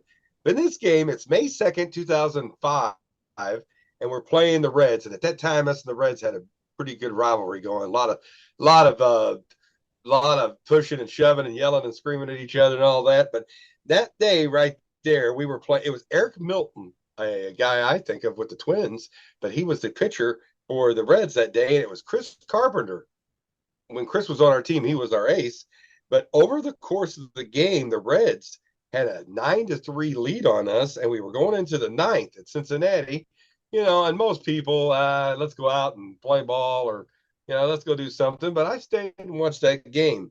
Now, here's some of the players on those teams. I like going, like you said, the rosters, seeing some of these names. Now, for the Cardinals, of course, on that day, we had Eckstein and Sotaguchi and Pujols, Reggie Sanders. He was a part of the team then. Jim Edmonds. Let's see here. John Mayberry and Johnny Molina, of course. And Mark Grusolonic was our second baseman back in those days. So 2005. And for the Reds, D'Angelo Imanez, Griffey Jr., Casey.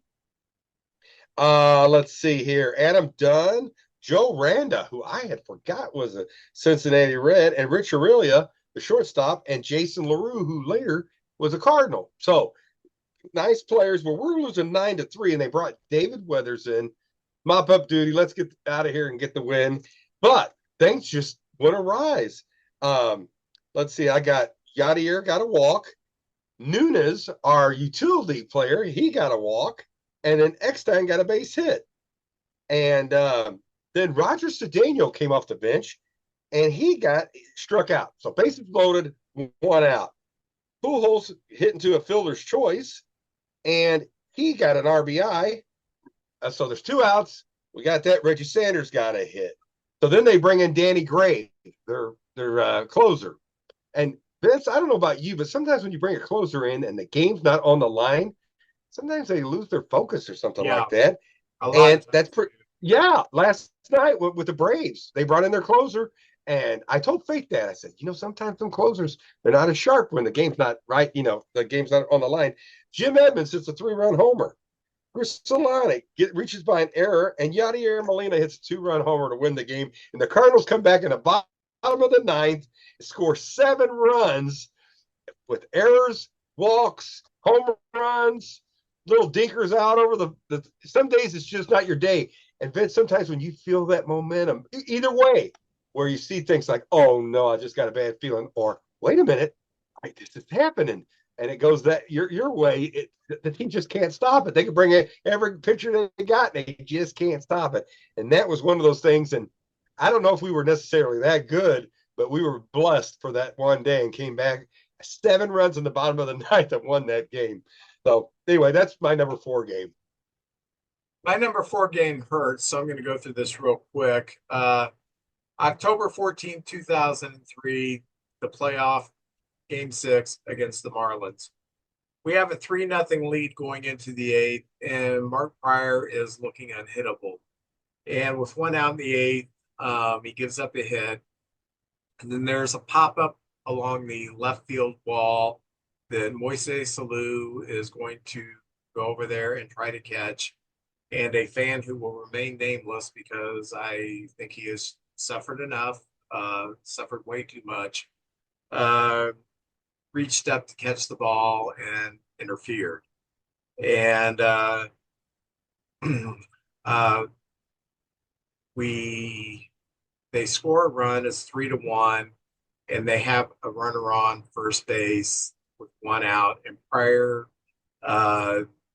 there's a perfect double play ball, and our shortstop Alex Gonzalez muffs it, and the double play would have ended the inning. We'd still been up 3-1, and the floodgates open, and Pryor couldn't get anybody else. We brought in Kyle Farnsworth, who was a tremendous reliever for us. Farnsworth, 1/3 of an inning, gave up a hit, but walked a couple, and the hit was a 3-run home run. And we gave up 8 runs in the 8th inning to the Marlins, and we were deflated. We lost that game 8-3. And I remember the next day, I was talking to a guy and he knew I was a Cub fan. And he said, "Yeah, you still got Kerry Wood going tonight." I said, "There is no way we are winning tonight's game. I'm not even going to watch it." And I didn't watch it. I was right. And you know, it, for the Cardinal fans out there, you've every team's felt pain, but you had felt joy. We had been generations where we had not felt any joy of a World Series championship. In fact, we had invented ways to slide like we did in 1977 when we had a 31 game over 500 record and ended up just a 500.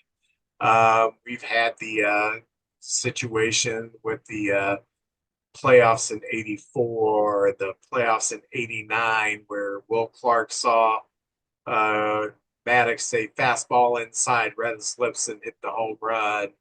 Um, we saw the playoff meltdown in 2007 and 2008. Um, we have seen some terrible things happen. So forgive me for turning off and giving up on my team, but I knew what was going to happen. So it still hurts to think about it. The World Series victory 13 years later takes some of the sting out of it, but I still go back and I think, oh gosh, what could have been? Because we had that rotation of Pryor, Wood, Zambrano, and oh gosh, the guy we got from Oakland was really, the guy we got from Florida, Mac Clement, was really good. And I thought this is a rotation that could win the World Series. We didn't beat the Marlins. And by golly, the Marlins won the World Series. So number 4, let's never talk Well, about Vince, that. I have to say, after getting to know you so well, I was Cardinal centric. I lived with the Cardinals and died with the Cardinals, but with the Cubs, I didn't think about it. I was just focused on my Cardinals, and that the Cubs have such a good fan base, and they're so loyal. I have nothing but respect for them, but I didn't think about all that in detail until you're like the face of the team that now. And when I think of you, I'm happy for your team when they do good. Everybody can't win every game. That's just part of it. And hopefully you don't lose every game. The White Sox might argue with us on that. But I've become a Cub fan. I love baseball, but the history and I have so much respect for the Cub fans. I took my son last year, and Wrigley Field is just a magical place, and I'm so glad he could see a game there. And the Cub fans were just really good. It was to us, just visitors. They didn't know us, and it was a good time. So I have nothing but respect. Well, Vince, I'm about to make you feel better. And here's a game here, and I'm going to give you a date, and I bet you probably will know which day this is. It's June 23rd, 1984. Oh, it's a Sandberg game. The Sandberg game. Now, I don't know if you're going to be talking about the Sandberg game. No, I don't have it on my list. All right. Well, everybody kind of knows about the Sandberg game, but Ryan Sandberg was known. He had won a Gold Glove, but I think after this game, this was his homecoming. After that, everybody knew who he was. I remember it was the game of the week. It was Bob Costas and Tony Kubek doing the game. It was in Wrigley. And also, Vince, I looked this up and I saw that announcing on the radio. Vince Lloyd was doing the game on the radio. Your man, I never even heard that name before I knew you. But that game was on NBC. It was game of the week, and that game could easily have been known as the Willie McGee game because Willie McGee hit the cycle. But now they announced the player of the game somewhere late in the game, and it was Willie McGee. But the game was not over. It's not over till it's over. In that game, the Cardinals, we score a run, the Cubs score a run. 1984, I think the Cubs are pretty good, and we had 2 years earlier won the World Series. So we were a pretty good team too. So it was a good game. I mean, two good teams. But anyway, the Cardinals score a run, Cubs score a run. We come up in the second inning and score 6 runs. Now, if you can't hold 6 runs, you don't deserve to win the game. So we're ahead 7-1 with a really good team. And we stayed that way through 5 innings. Through 4 innings, it was 7-1. But in the 5th inning, the Cubs scored 2. So it's 7-3. In the sixth inning, we fought back and got 2 more runs. So now it's 9-3. But in the bottom of the sixth, the Cubs come up and get 5 runs. Oh man, now we got a game on our hands. Seventh inning, nobody scores. Eighth inning, nobody scores. And in the bottom of the ninth, the Cubs come up and they score a run. Now let me see this here. Bruce Sutter was pitching to Sandberg in the ninth inning, and Bruce Sutter, let's be honest, Bruce Sutter, Hall of Famer, ex-Cub. Really, when I think of Bruce Sutter, I think of him as a Cub. I think most of his best years was with Chicago. He won a World Series with St. Louis, so I think people always think of Bruce Sutter, St. Louis, but I think him as a Cub. But anyway, I mean, because they killed us when Bruce Sutter came into the game. Nobody hit off of Bruce Sutter. He pitched 3 innings to shut him down. Jack Buck used to call him Engine 42 because he come down, pitched 3 innings, and shut the game down. But Sandberg, this young kid, hit a home run in the ninth to tie the game. I'm like, what? I wanted to go outside and play, but I was like, all right, let's get this over with. Come on, Bruce. And Sandberg gets a home run. And I remember the ball hadn't landed yet, and the Cub fans were just going fanatical in the outfield. I was like, oh, no. But thank God the Cardinals in the top of the 10th, we scored 2 runs. All right. Man, the Cubs had it going there for a minute. And wouldn't you know, Sandberg comes back up and hits a home run off of Bruce Sutter again. They can't have it twice. Once in a lifetime. That's $1 million thing. Go play the lottery, but not twice. Nobody does that off of Bruce Sutter.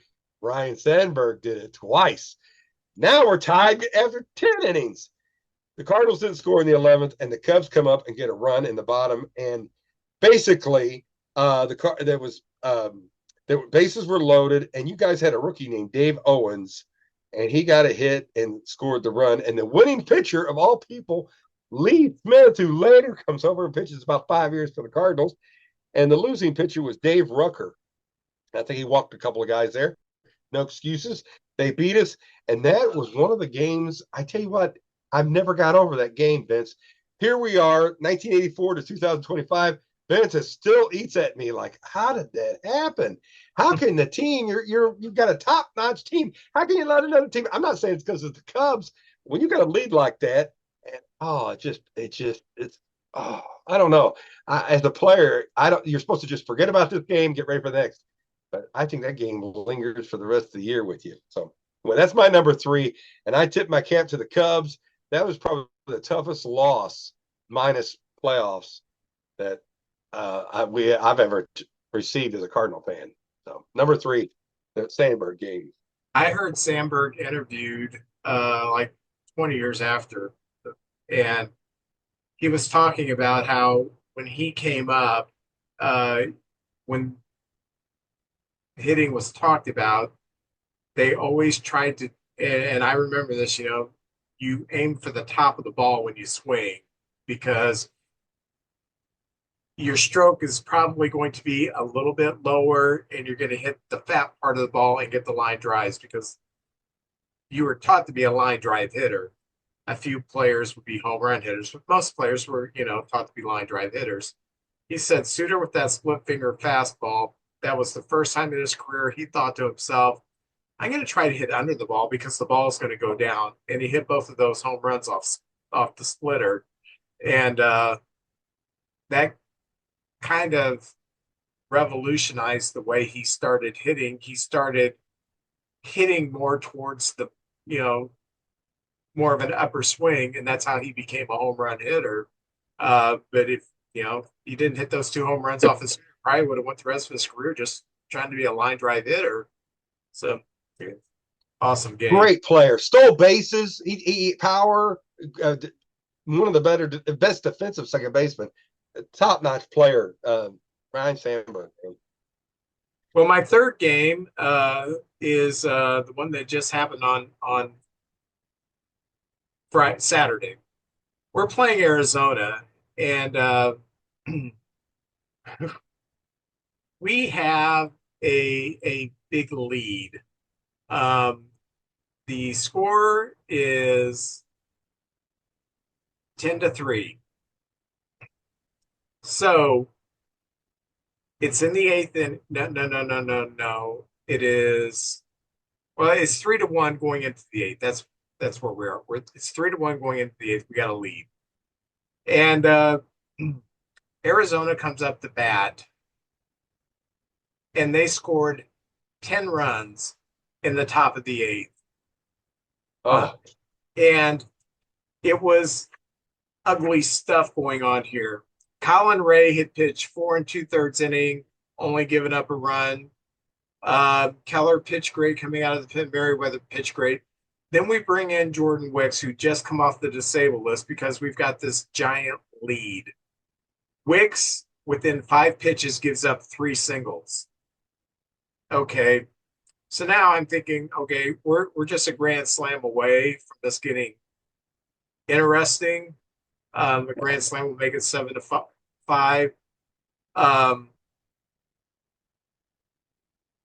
I mean, gosh, man, I didn't put the box score on this, and now I'm getting befuddled. Da, da, da, da. So, okay, we're up 3-1. Now I've found it here. We're up 3-1. In the bottom of the seventh, we score 5, make it 7-1. In the top of the eighth, Arizona scores 10. And the way they did it, when Wicks loaded the bases with 3 straight hits, Porter Hodge comes in, gives up a grand slam. There's 4 runs. Porter Hodge ended up giving up 6 hits in that inning.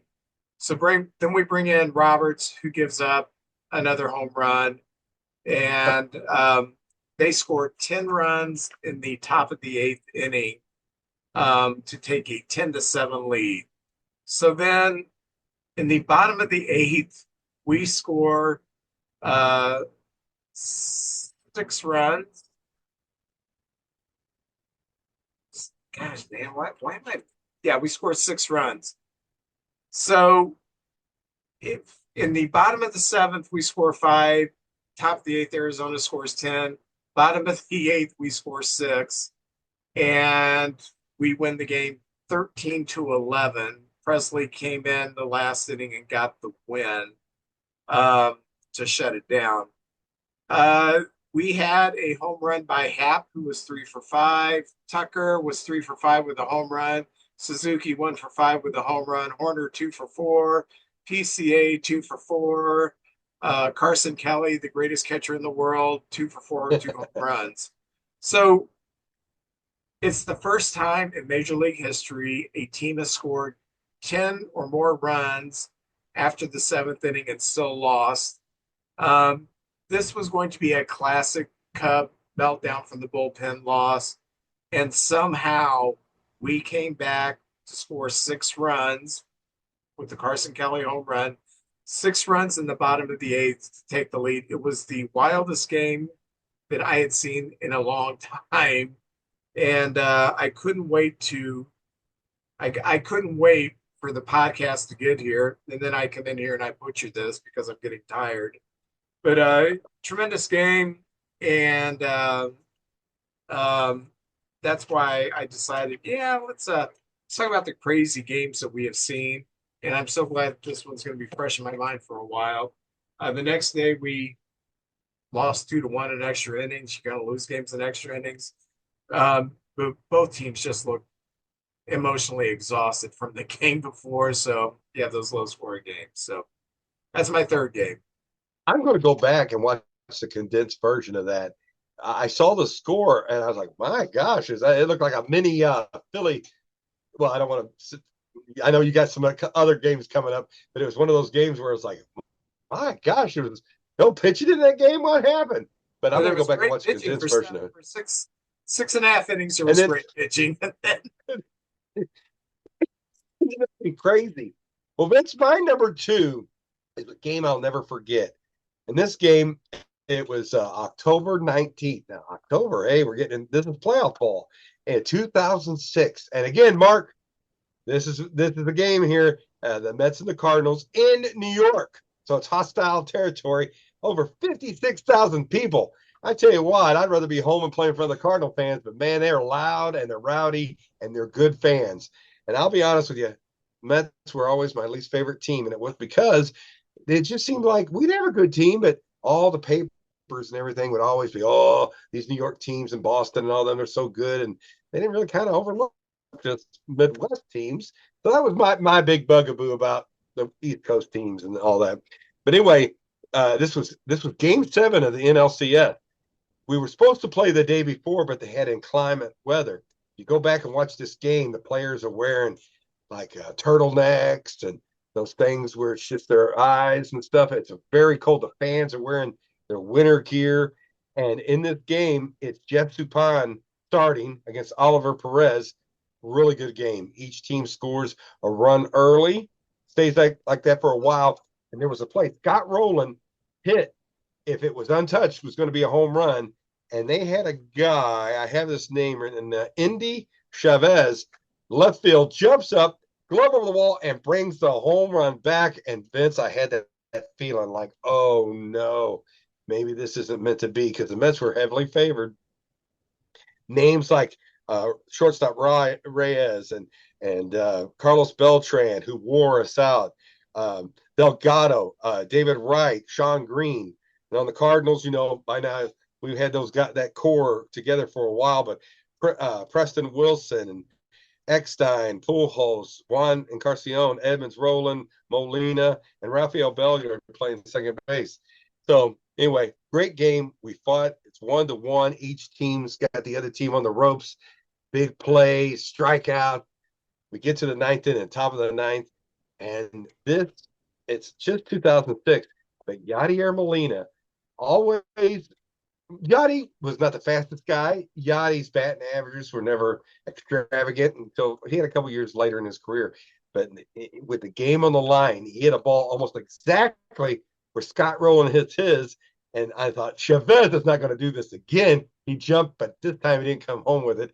And the Cardinals go up 3-1. Oh my gosh. We've got a young kid. I can't believe his career went by so quick, Vince. You look at it now, Adam Wainwright came up, and he was our closer that year. Came in, and this is a different Adam Wainwright than people remember at the end of his career. He had a lot of heat on his pitches. He still had the curveball. And we go to the ninth inning. It's raining. I'm not making any excuses. It's just one of those classic baseball moments. The Mets are great. They're making them work. Good plays in the field. And what it comes down to is bases loaded, 2 outs. And lo and behold, who's coming up to bat? Carlos Beltran. If he gets a hit, they're probably going to score 2 runs. Oh, my gosh. They battle. Carlos is taking those. He's swinging from his heels. It comes down to a 3-2 count, 2 outs, bases loaded, bottom of the ninth. And Adam just reached back and he said, I'm going to throw the best curveball I can throw. And it froze Beltran, and it dipped at the right moment, and he got strike 3. Cardinals going crazy. And to me, that was like winning the World Series. We got past the Mets. Oh, my gosh, I couldn't believe it. That's all me and my friends talked about. I was at my friend Craig Rowlands, who had to get up early in the morning, and I guess he could just hear me pacing in the living room. And he came in and goes, "What's going on?" I go, "You got to come in here and see this." We watched that game. It's one of the greatest moments right there. The Cardinals getting past the Mets, and it was just something else. One of those games that it hinged a hit, a walk, an error, hit by batter could change the whole game. So anyway, that was one of the craziest games. Fans, the other team, each team deserving to win, and I don't feel too bad for the Mets fans, but that was a great moment in Cardinal history right there. So that's my number 2 right there. My number 2 happened. It was 38 degrees, game time. Winds were gusting up to 24 miles per hour, and it was misty. And I think 5 or 6 games that day had been canceled because of inclement weather. And the Braves were in town. This is not too long ago, April 14th, 2018. Even though it's only April, this is the Braves' only time coming to Chicago. So they need to play this game, because otherwise you're going to have to take sometime during the season, fly up, play a game. So the umpires try like heck to get games in when they're in a situation like this. So we start Jose Quintana, who's still in the league actually, pitching for the Brewers. Pitching good. 2 1/3 innings, he gives up 7 runs on 7 hits, and then we bring in Butler, And he gives up 3 more runs. So really quick, after 3 innings, we are losing. After 4 innings, we are losing 10-2. We did make it 10-3, and then we eventually made it 10-5. So we go into the bottom of the ninth, of the eighth, and the wind, the rain, it's getting worse. Pitchers were having trouble throwing the ball in the vicinity of home plate, let alone throwing home plate. Everybody is saying, everybody is thinking, I'm thinking, why are they still playing this game? Just call it, Yeah. But they played it out. In that bottom of the eighth inning, we scored 9 runs against the Braves in that eighth inning. We did it on only 3 hits, 5 walks, and we scored 9 runs.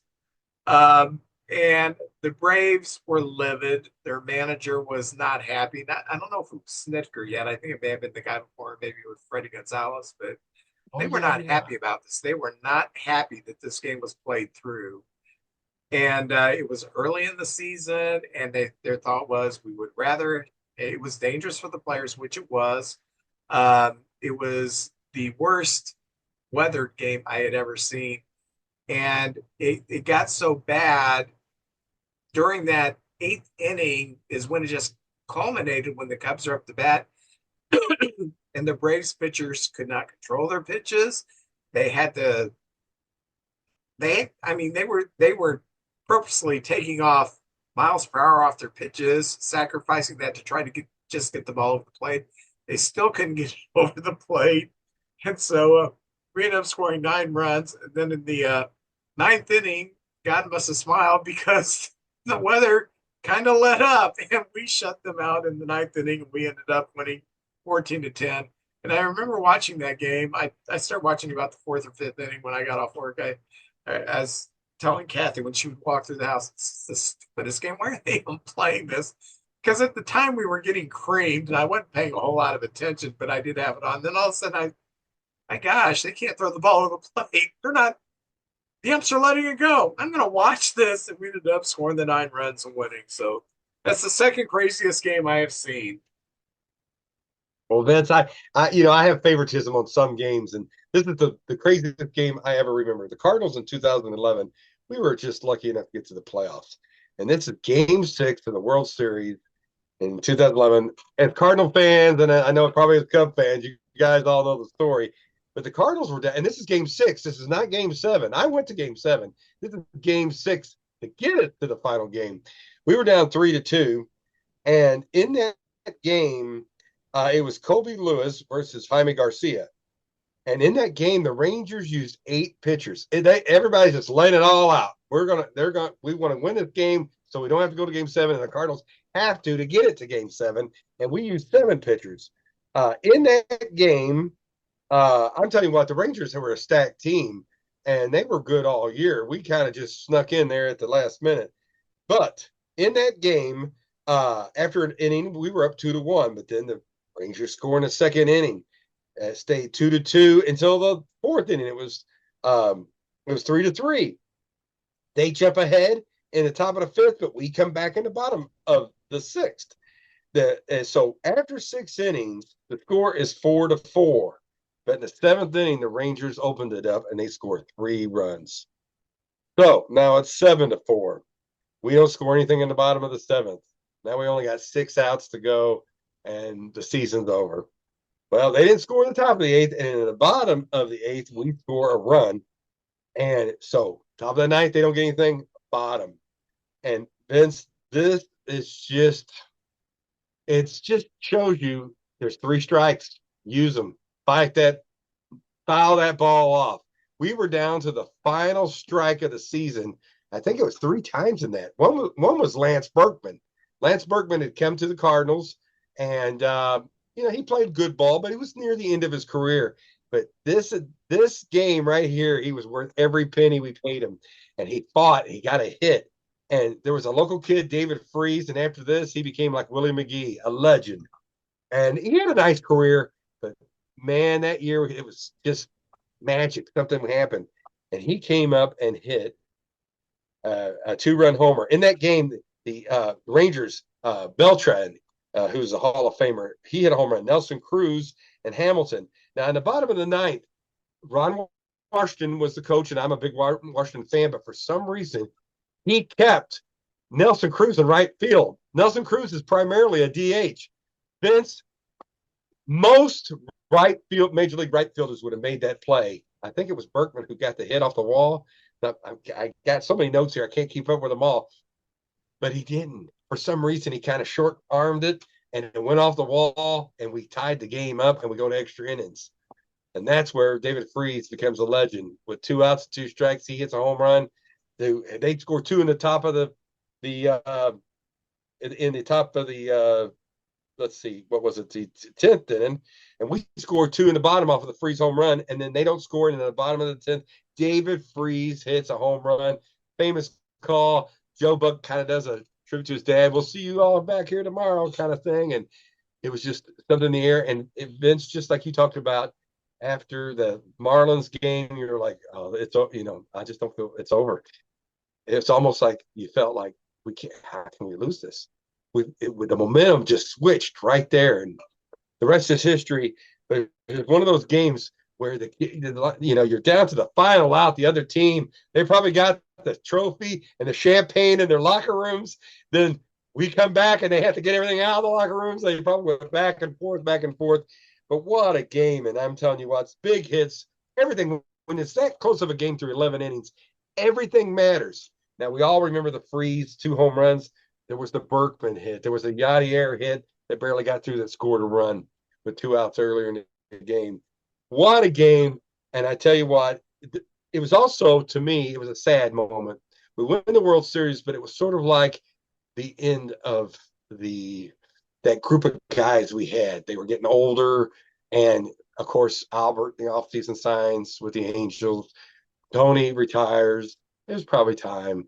And just that group of guys, Berkman wasn't around, and they all kind of split up. And I have a picture right here, and there's our good friend Jason Mott, who came in and pitched in that game, and getting the save in Game 7. So that's that group of guys from 2011.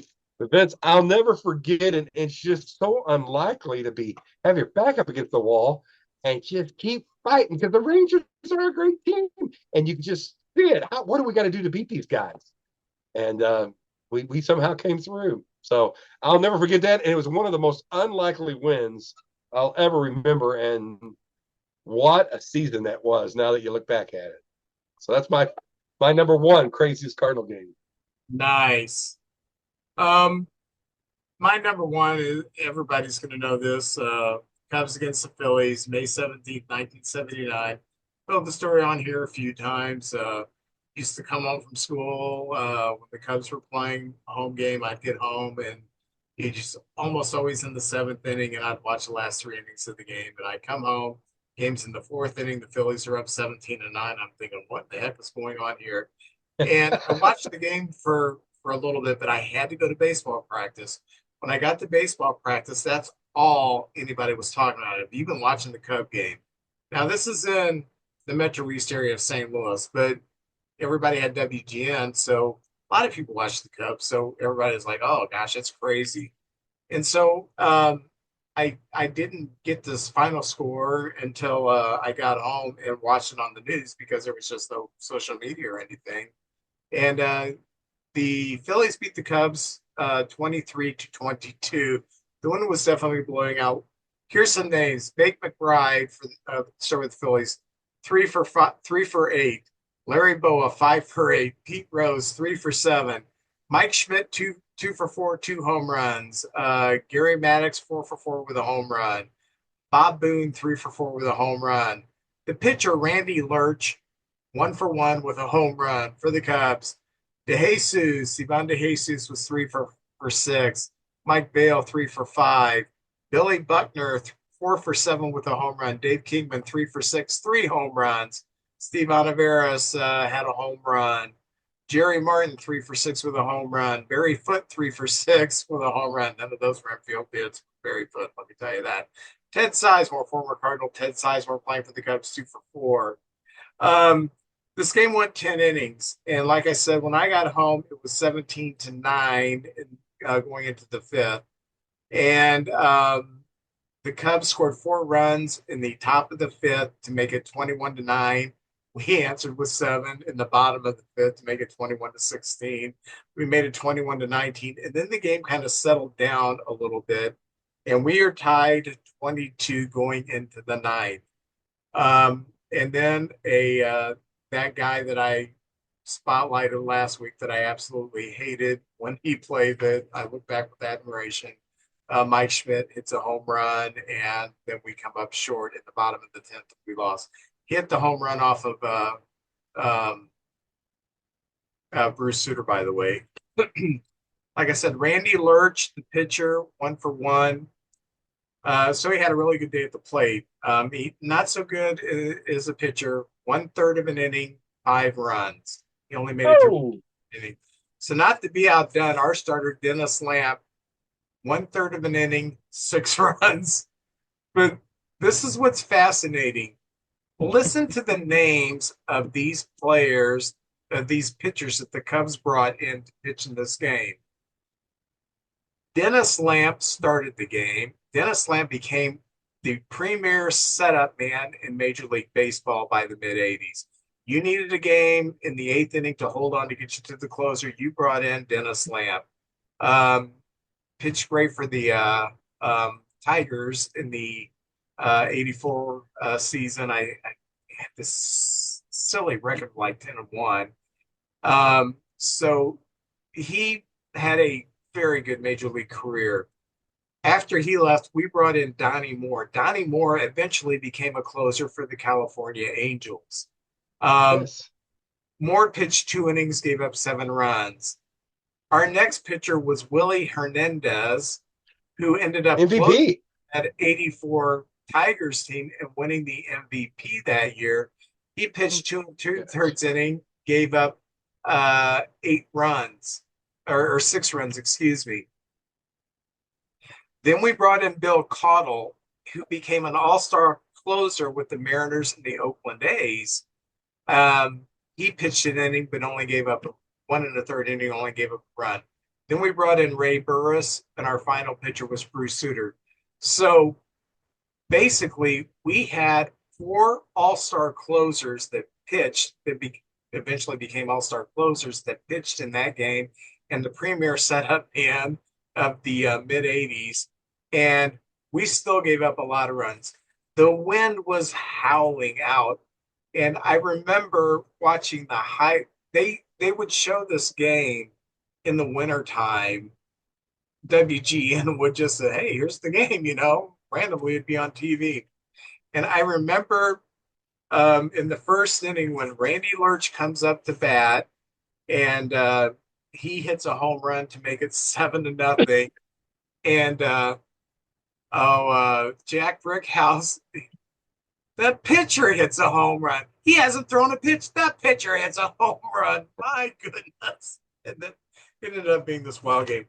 That is the absolute craziest game I've ever seen. And that was wild. See a game top it. So that's awesome. I'll never forget it. I to this day I remember that game. Yeah. And I want to tell you all, those of you who stuck with us because we went a long time tonight, go to our YouTube page, YouTube channel, and tell us some of the crazy games that you remember, because we'd like to hear from you a little bit. Tell us, hey man, I saw a game where the Padres beat the Alaskan Pipeliners 42-0. I mean, something like that. Tell us some of the crazy games that you've seen. That will help you interact with us on the YouTube page, which is also going to help us, full disclosure here. The more interaction we have, the more it helps us. But we'd like to hear from you about some of the crazy games that you've seen. JJ, we're going to have to hustle through cards. I've got the 1988 score Major League Baseball photo quality. Ooh, photo quality. I'm going to say 2 Hall of Famers for you. And Vince, I'm going, since we've been talking about relievers, and that's one of the toughest jobs. I've got the 17 top relievers of 1983. in this baseball fold-out collection. So you want me to go first? Oh, go ahead.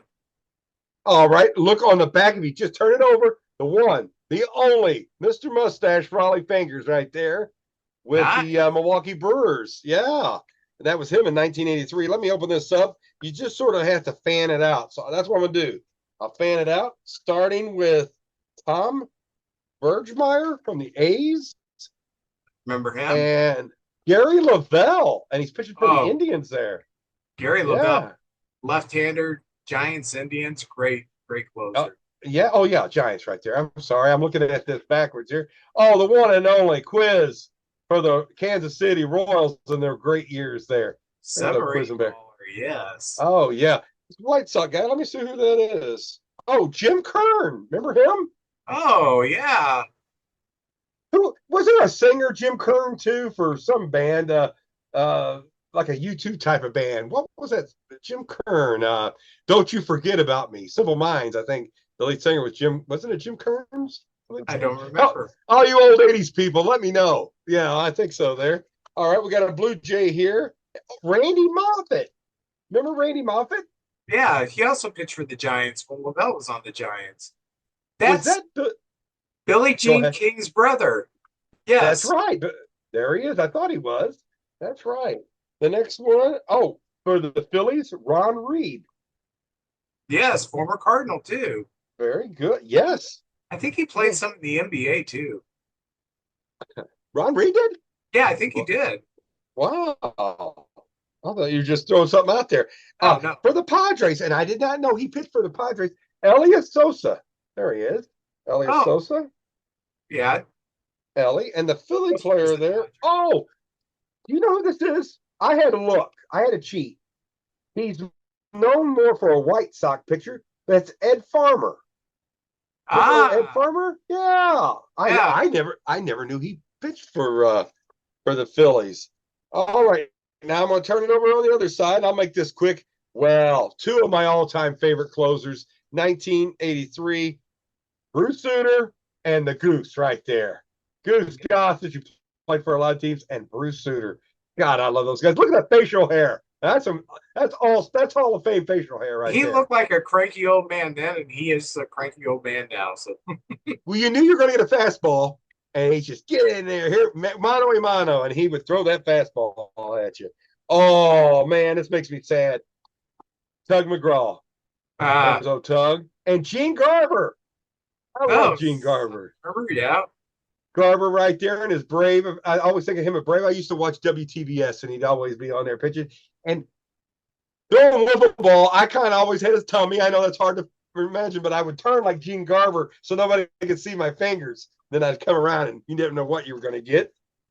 Okay, here we go. We got a Pirate and a Cub. Of course, if you're talking Pirates, and back in them days, you got Kent Sokolove. Yep. And there for the Cubs is that Bill Campbell? Yeah, Bill Campbell for the Cubbies right there. Okay. And the final one in this thing is Terry Foister for the Braves. Right. Oh, there. yeah. The guy did called the tub of goo. Oh, and let's be honest, that's not a very becoming photo of Terry Foister. It looks like he's trying to get the barbecue out between his teeth right there.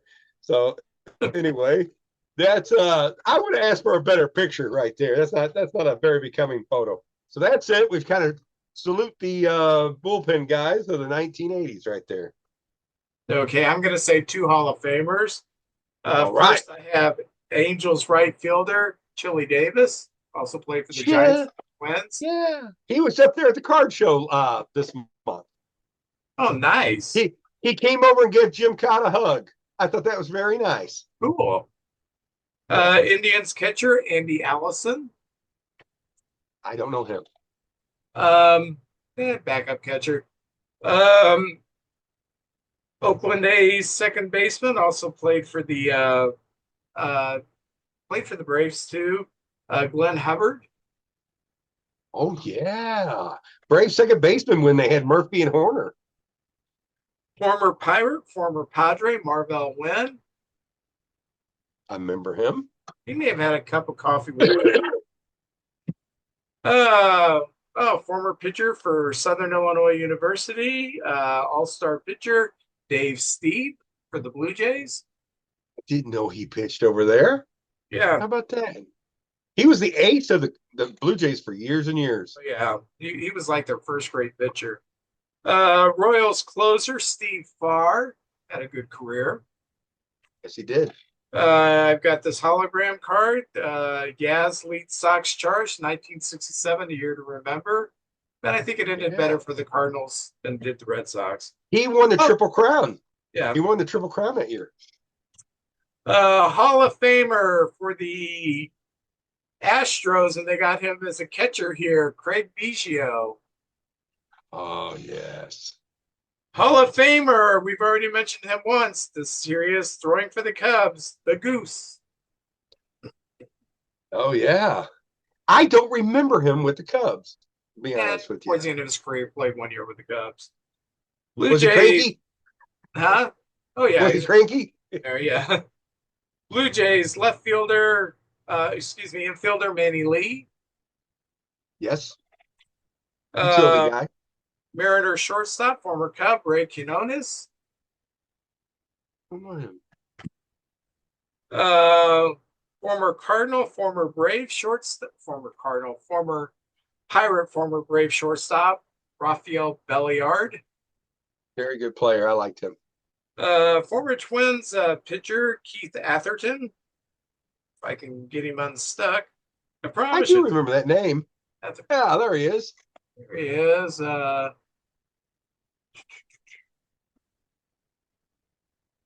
Also pitched for the A's. That's right. I like your jersey. I love your jersey, by the way. I never noticed it. The Cincinnati Reds jersey. Very nice. Yeah, it's my City Connect Cincy jersey. All right. Orioles outfielder Ken Gerhart. Do not remember him at all. Not at all. Phillies outfielder Mike Young, who ironically is now an old man. Could have known that. Aren't we all? Red Sox shortstop Jody Reed. Sister is Buffy and Sissy. That's a family affair joke. Mr. Fridge. And this guy played steroids for the Orioles. Outfielder for the Orioles, Brady Anderson. So supposedly. Yeah, whatever. So 2 Hall of Famers, not bad. One of those Hall of Famers is wearing a Cub uniform there, so pretty cool. So outstanding. Well, JJ, I hope you get better. I hope the steroids work and you get back next week and you are jacked, man. I am going to be fired up, baby. Don't get that roid rage. Don't go beating people up. Don't go all Scott Steiner on people, okay? I'm going to listen to Enya and just get mellow. That's what I'm going to do. Yeah. I had this friend, Olivia, and once she asked me, have you ever been mellow?